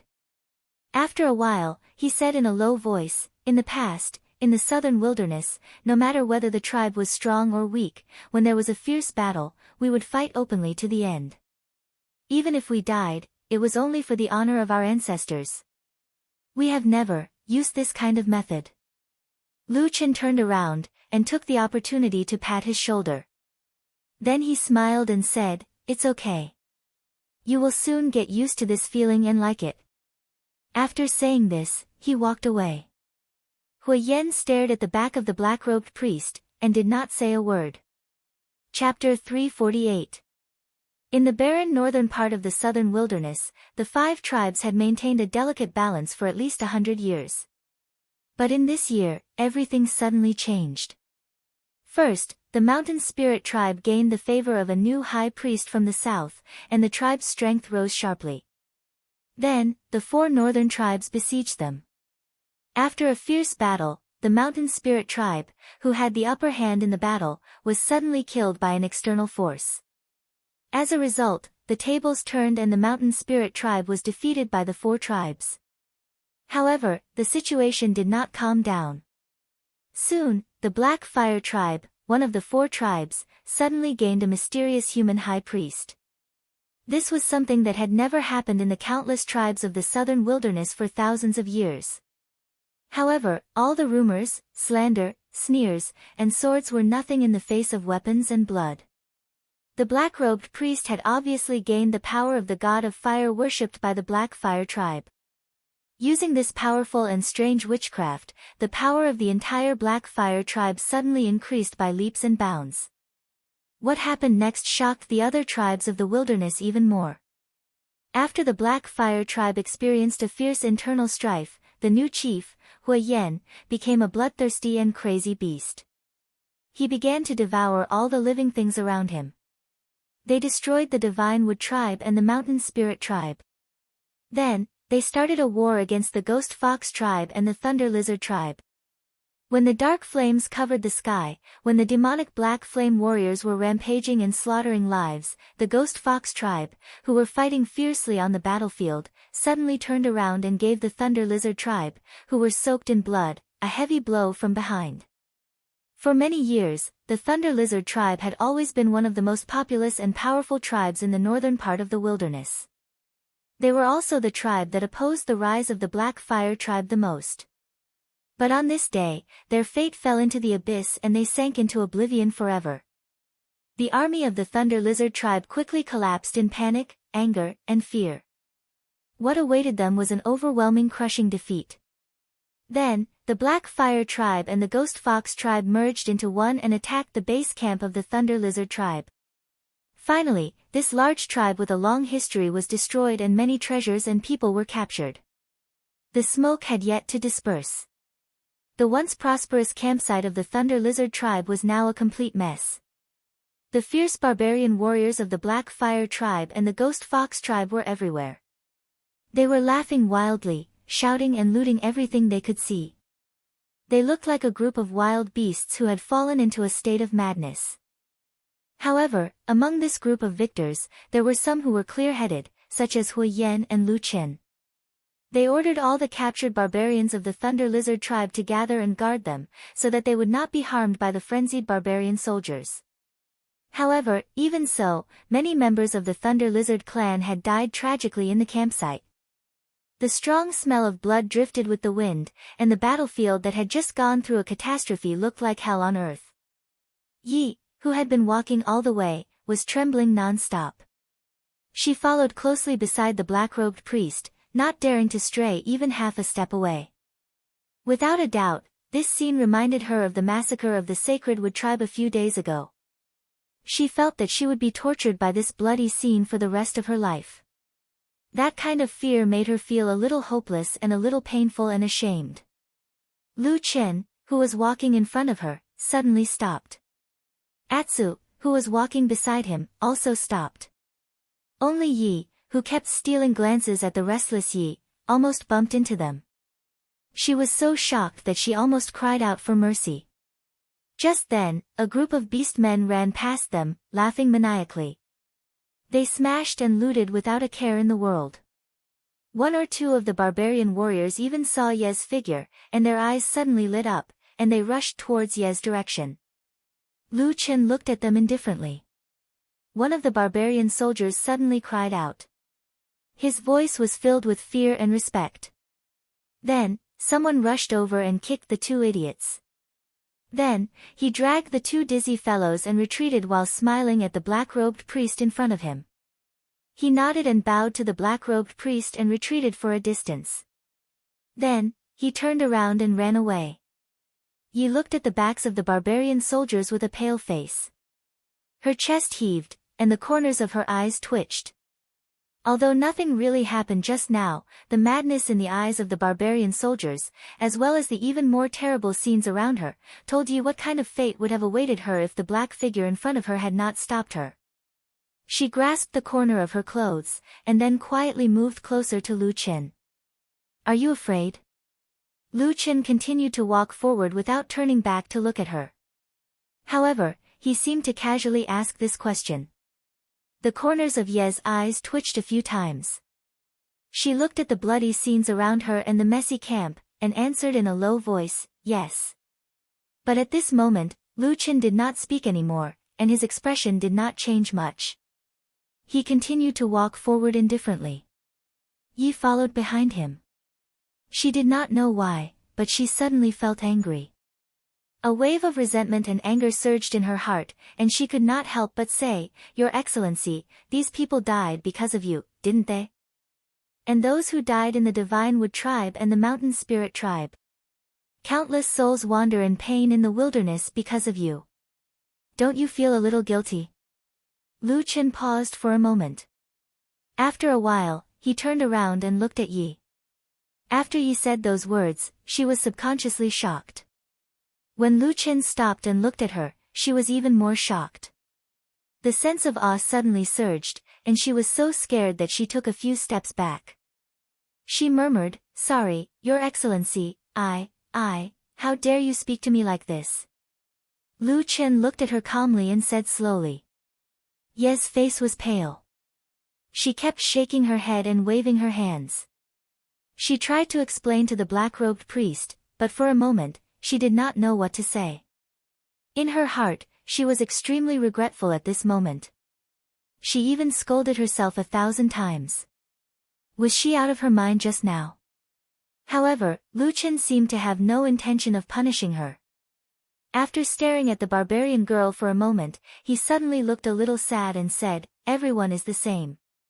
Yi was at a loss. After a while, she heard Lu Qin suddenly ask her, "Don't you feel strange?" "Ah." Ye's eyes widened in confusion. She did not know what the black-robed priest was talking about. Lu Qin turned to look at his surroundings, and said word by word, "When you see those ferocious-looking barbarian soldiers, you tremble in fear. You don't even dare to breathe loudly. But when these barbarians see me, they are even more afraid. I'm sure you know what I'm capable of and what I'm capable of." He turned around and looked at Yi. A trace of ridicule flashed in his eyes, and the corners of his mouth rose slightly. "But you dare to be so rude to me, and even question me in front of my face. This courage is much stronger than those barbarian soldiers, but you do not dare to speak in front of them. Tell me, why is that?" Yi was tongue-tied and did not know what to do. Lu Qin continued to say, "That is because, in your heart, even if you do not admit it, you have already determined that I am good to you. It seems that I will not do anything to you, right?" Ye's face was pale as she shook her head desperately. Her body trembled, and suddenly knelt down in front of the black-robed priest. Then she kept kowtowing and said, "I was wrong, my lord, I was wrong. Please, please don't kill me. The human heart is the same. We will be in awe of strangers, but always like to be rude to those who are close to us." Lu Qin's expression did not seem to change. He just looked at Yi condescendingly, and then his black robe swayed, turned around and walked away. Blood and fire flowed and burned around him, and the darkness followed him like a shadow. Yi knelt on the ground, and after a long time, she raised her head and looked at the back of the dark figure going away. For a moment, she was at a loss. Then, as if she had suddenly lost all her balance, she suddenly sat down on her own feet. Chapter 349. Hui Yen stood in the middle of the Thunder Lizard tribe's camp and looked around. He was full of satisfaction and couldn't help but feel the urge to roar to the sky. However, he managed to control himself. There was still a long way to go in the future. Restoring the glory of the Black Fire tribe's ancestors was only a small step. Hui Yen felt a little heavy when he thought of this. Especially when he looked to the south, he thought that there might be more powerful tribes in that direction, and even more terrifying priests, shamans, and venerables blocking the way. When he thought of these things, he couldn't help but feel a little depressed. However, the goal in his heart was still unwavering. Just at this moment, he saw a black figure walking over from afar. His eyes immediately lit up, and he revealed a smile as he went to greet the figure. "How was it?" Lu Qin asked him. "A great victory," Hui Yen replied. The two of them only said these two simple words. Then, they looked at each other and smiled at each other. Along with their smiles, the barrier between them that had been faintly discernible before seemed to have faded a little. The two of them stood side by side, looking at the black smoke drifting around them and the messy battlefield. Hui Yen suddenly said, "Lu Qin, how far away is your witchcraft from becoming a true shaman?" Lu Qin raised his eyebrows and thought for a moment. He said, "It should still be a distance away, but these days my witchcraft's spiritual power has been improving. His eyes flashed and he seemed to change his words. "Maybe it's because of the fire god's staff." Hui Yan obviously had great confidence in the fire god's staff that was passed down from his ancestors, so he didn't notice the subtle change in Lu Chen's expression. He just nodded and said, "That's good. After all, shamans and venerables are the strongest people in the world. It's rare to see one in the vast wilderness. It's not that easy." He turned to look at Lu Chen and said with a smile, "But since you have the fire god's favor, maybe you really have a chance to achieve this goal." Lu Chen smiled and said, "I hope so." Hui Yan looked to the front. From where he was, he could see the captives of the Thunder Lizard tribe being chased to a corner. There were many of them, and the sound of crying could be heard. They were surrounded by the Black Fire warriors, guarding and protecting them. Otherwise, the beastly soldiers in other places would be crazily plundering at this moment. Perhaps they would kill their way over, and at that time, blood would flow like a river. As for why they wanted to keep so many captives, it was needless to say. Hui Yan turned to look at Lu Chen and pointed in the direction he was pointing. "The population of the Thunder Lizard tribe is much more than I expected. The number of people we caught this time is at least twice as many as the previous 2 times combined." Lu Chen nodded and said, "This is a good thing." Hui Yan chuckled. However, at this time, Lu Chen suddenly opened his mouth and asked him a question that seemed to have no rhyme or reason. "We've captured so many people from other races. Have you thought about finding talents among them?" Hui Yan didn't react for a moment and said in surprise, "What talents?" After a pause, he reacted, "Oh, you mean those Black Fire guards? We can continue to do that." Lu Chen stared at him for a moment and reminded him bluntly, "You told me a few days ago that you are planning to groom other new priests." Hui Yan's body shook and his expression instantly became serious. He took 2 steps towards Lu Chen and asked in a low voice, "What, have you thought it through?" Lu Chen said lightly, "I have not decided what I want to do yet. But before that, I want to ask you something." Hui Yan said, "Speak." Lu Chen looked at his eyes and said slowly, "You asked me to search for people with the potential to become priests, but there are so many captives. If I find such talents among them, what do you plan to do?" Hui Yan was startled, as if he had never thought that Lu Chen would ask such a question. He seemed to subconsciously want to say something, but then he tightly pursed his lips. After a long silence, his expression slowly became unsightly. He said, "This matter is of great importance. Let me think about it carefully before I give you an answer." Lu Chen nodded and said, "Okay." As he spoke, he turned around and saw that Yi was following Black Wolf Atu behind him. His face was filled with uneasiness and worry as he stood silently in the corner. 3 days later, the Black Fire tribe's army returned to their camp after a great victory, along with a large number of Thunder Lizard tribesmen who had been captured. In this northern region of the wasteland, there was finally no longer any power that could stop the Black Fire tribe. On this day, the entire Black Fire tribe was in an uproar. Everyone sang and danced, praising their ancestors and worshipping the gods. They praised the Firerock tribe leader who had made great contributions, saying that he was a decisive genius that had not been seen in the past 500 years and would not be seen in the next 500 years. Hui Yan was also very happy. He drank and celebrated with the people until it was dark. Only then did he return to his residence with the help of others. However, when he walked into his stone house, he saw 3 figures standing inside. They were White Eagle, Iron Bear, and Black Bull, his 3 most trusted subordinates in the Black Fire tribe.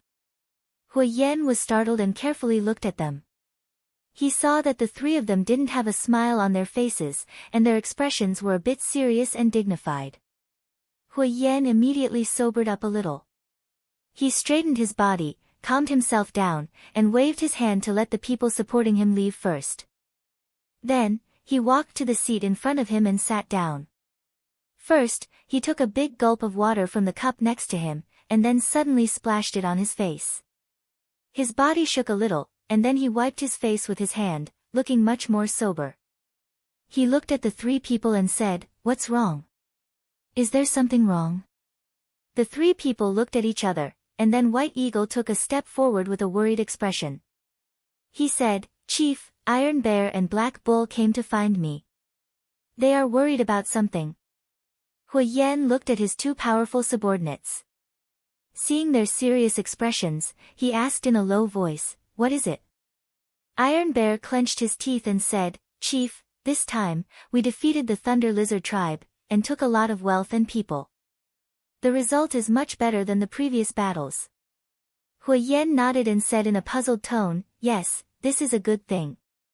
Iron Bear suddenly raised his head and said urgently, "But we have captured too many people. In these 3 days, I saw priest Lu Chen continuously force the Thunder Lizard captives to surrender, and then inscribe the black flame seal on them to turn them into black fire guards." Hu Yan seemed to understand what he wanted to say, and his expression immediately became serious. He said, "How is it? How many people are there?" Iron Bear turned back to look at Black Bull. Black Bull hesitated for a moment and said, "Chief, I have been following the priest these days, helping him deal with these matters. I have secretly counted the number of black fire guards.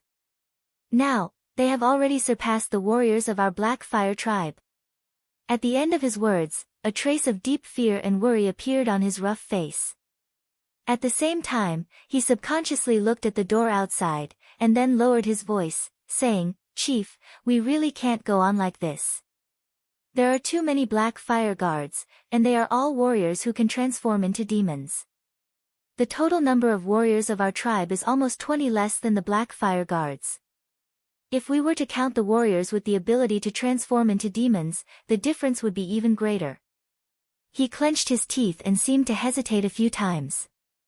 Finally, he said in a low voice, "Chief, if the priest has ulterior motives, we really won't be able to stop him." There was no longer any smile on Hu Yan's face. He only looked deeply at the three of them. After a moment, he slowly said, "Are you suspecting the priest?" White Eagle and the other two looked at each other, and after a moment, the three of them lowered their heads at the same time. Finally, it was White Eagle who opened his mouth and said sincerely, "Chief, we have to guard against this." Hu Yan was silent for a long time. Just as White Eagle and the other two were feeling uncertain, they heard Hu Yan slowly ask, "Then, do you have any ideas?" As soon as this was said, the three of them heaved a sigh of relief, and then a smile appeared on their faces. Chapter 350. Lu Chen dreamed of the dam Baldi. He had not dreamed for a long time, because for many years his body had developed a habit of being as tense as a bowstring all the time. Even when he fell asleep in the dead of night, he slept very lightly. Once there was any danger, or a foreign object approaching, he could almost instantly wake up, and then let himself enter a life-threatening state from the most relaxed state in the blink of an eye. However, this was not a pleasant habit, it was just a painful instinct that Lu Chen had honed in order to survive when he was lurking inside the evil sect. Just that the days passed slowly, he also slowly got used to it. Until this night, he had a dream. In the dream he saw the Lord Tian Lan, who he often called the Dam Baldi. From a very young age, he was adopted by this unusually tall and burly man. He gave the young Lu Chen the harshest training in the world, groomed him into an almost perfect shadow, and then put him into the world's most dangerous and most terrifying evil sect. In the midst of countless ferocious evil sect demons, let him little by little get closer to the ultimate goal. That matter was so unimaginable that no one believed it, and it was also so difficult that it was unimaginable.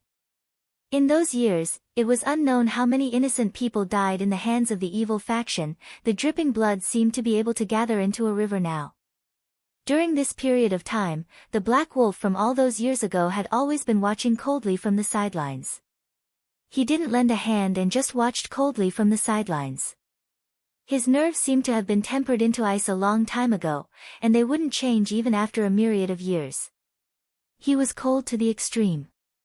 Until the last moment, in that desolate valley, in the sky full of fire and the brilliant god-subduing spell formation, he completed his mission. That light was so dazzling and brilliant that the shadow disappeared in the blink of an eye. His life also seemed to be like this. After a sudden flash of light, it immediately returned to darkness, and then silently hid in the shadows. Such a life, if you look back, what will you remember? Blood, killing, sorrow, regret. Cruelty, anger, betrayal, suspicion. No, in this rare dream night, in that dream that he had not had for a long time, he did not see these things that had haunted him his whole life, things that he could not get rid of. What he saw was that bald man. What he remembered was that man pulling a young boy up from the dirty corner of the trash, staring at him, and then revealing a trace of a smile. He still remembered that day. That damn Baldy's eyes were so bright and clear that they surpassed all the brilliance in the world. He also remembered that damn Baldy's hand had reached out to help him wipe off the dirt and tidy up his clothes. It turned out that after so many years, he still remembered the warmth of that big hand. That hand held the youth's small hand, and just like that, they left, walking into the distance. The detestable and despairing dark corner behind him was getting further and further away. From then on, no matter how dangerous or despairing the years were, he did not have a shred of regret. That day, he clearly saw his own joyful smile in the damned Baldy's eyes. That joy, he would remember for the rest of his life, even if there was another shadow in front of him. When he left that day, that damn Baldy also seemed to be smiling, then he woke up.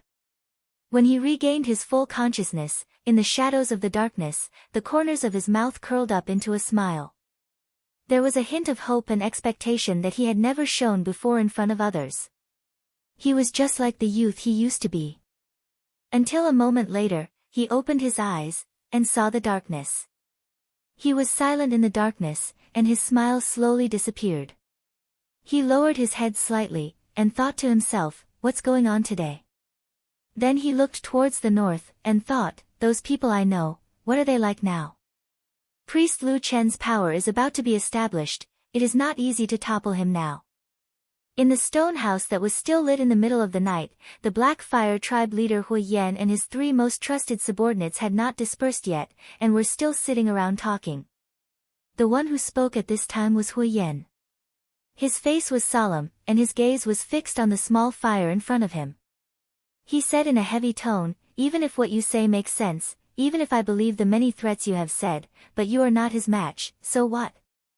White Condor, who was sitting on his left, thought for a moment, and leaned forward a little, saying, although the priest's witchcraft is powerful, but his physical body has always been slightly weaker. As long as we can trick him here, 1, he will leave those Black Fire guards, 2, we might have a chance to kill him suddenly. Before he finished, Hui Yan shook his head, saying, this won't do, once we fail, the whole situation will be ruined. Also, Lu Chen is careful and cautious, once he discovers this, the consequences will be unimaginable. This method can only be used at the last moment, when there is no other way. At this time, Tai Xiong suddenly spoke, tribe leader, there is something I have never dared to ask you, but since we have talked about it today, Hui Yan interrupted him, saying, speak.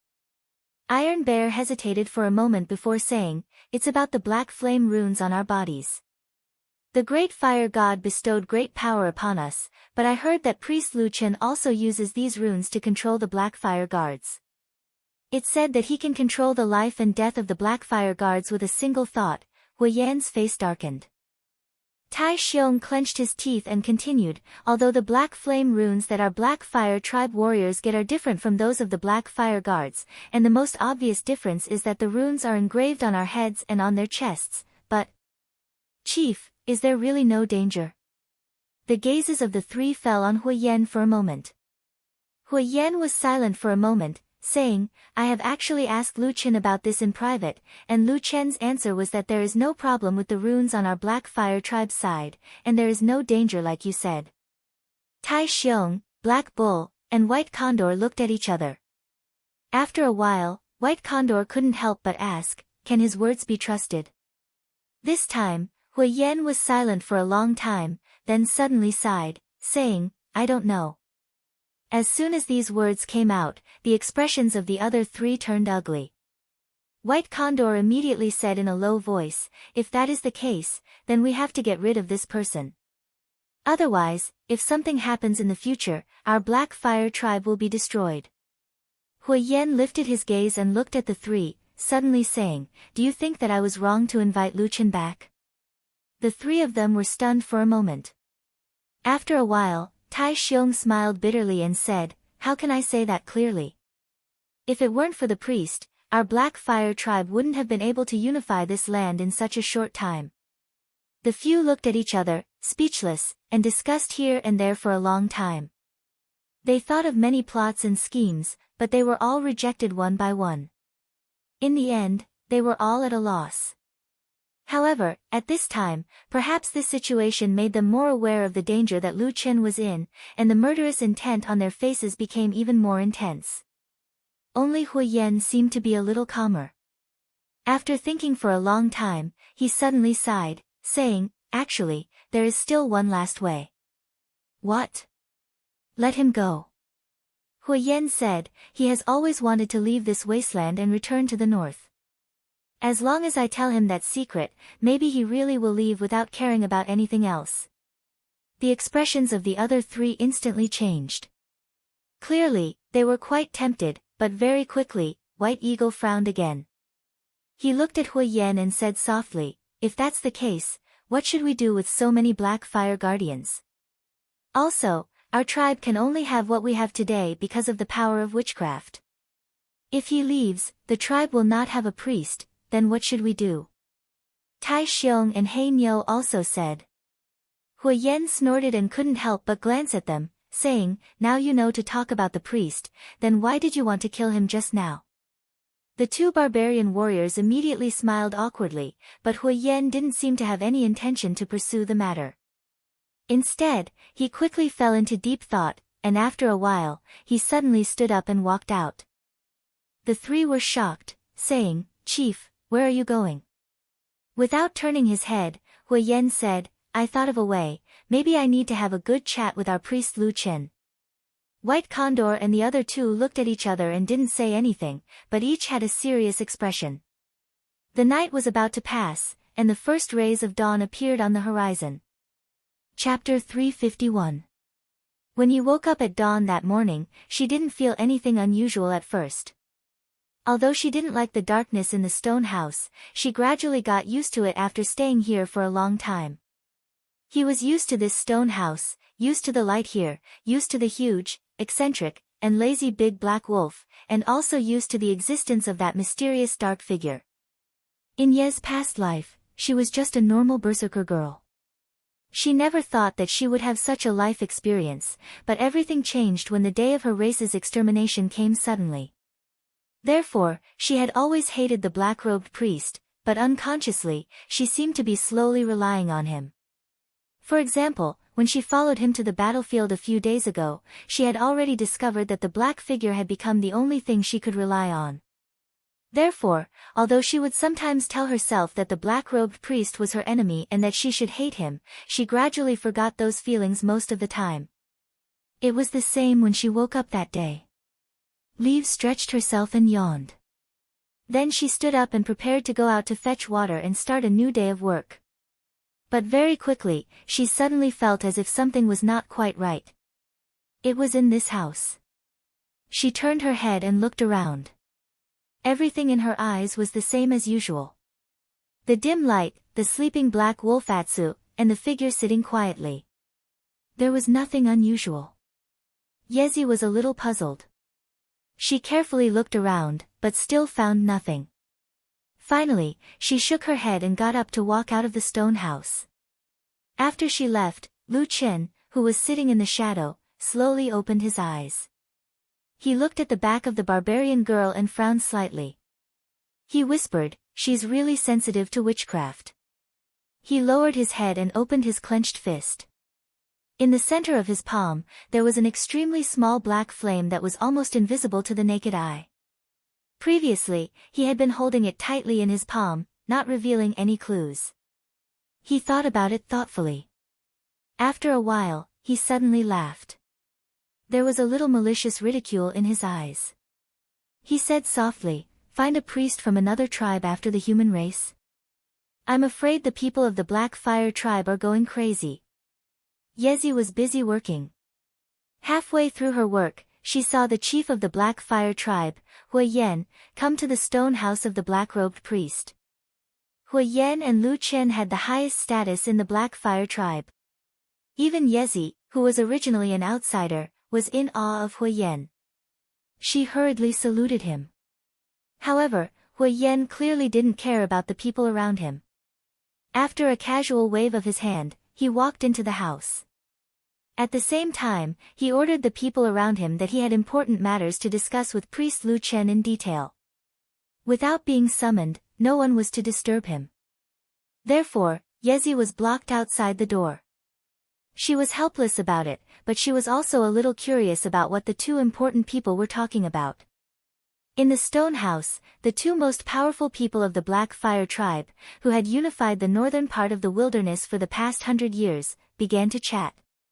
"Have you had breakfast?" Hui Yan replied. "Not yet. I just got up." Lu Chen replied.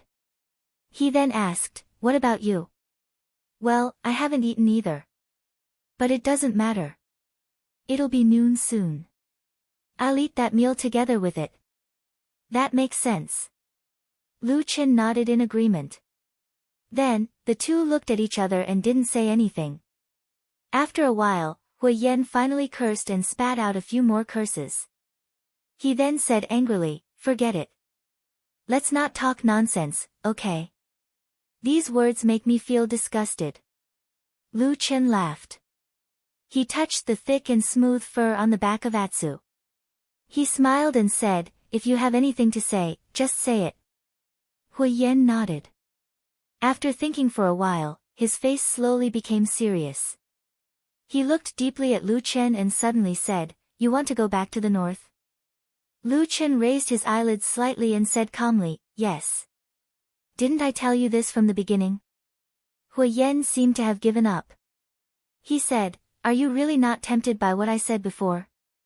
As long as you stay and help the Black Fire tribe, we will definitely give you unimaginable rewards." Lu Chen shook his head. He obviously didn't care about this suggestion. He only smiled and said, "Say it. What do you want to tell me today?" A trace of disappointment flashed across Hui Yan's eyes, but he quickly composed himself and said solemnly, "I've thought about it. Since you're so eager to return, and you've helped the Black Fire tribe so much these days, I can't make things difficult for you. I think I can tell you the secret of returning to the north." Lu Chen suddenly raised his head.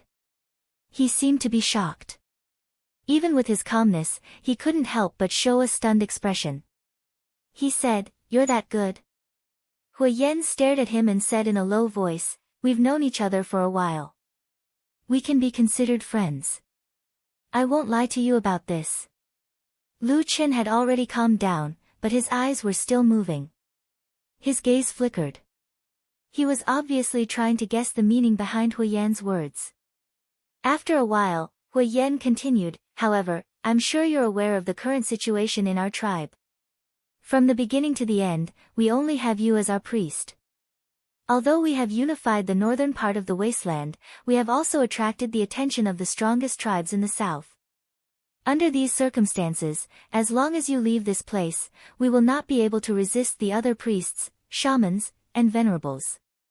Lu Chen nodded slowly, but didn't say anything. He only looked at Hui Yan, obviously waiting for him to continue. "I can tell you the secret in advance, before you complete the difficult task for the Black Fire tribe. At the same time, I can let you return to your hometown. However, there are many strong tribes in the south. Once you leave, the Black Fire tribe may fall into the awkward situation of not having a priest again.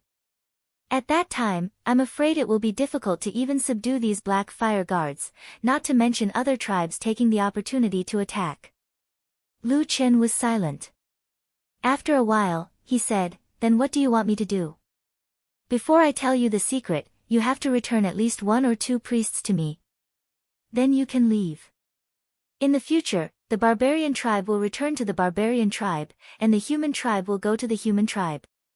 There will be no more ties. How about that?" Lu Chen nodded slowly and said, "That would be best.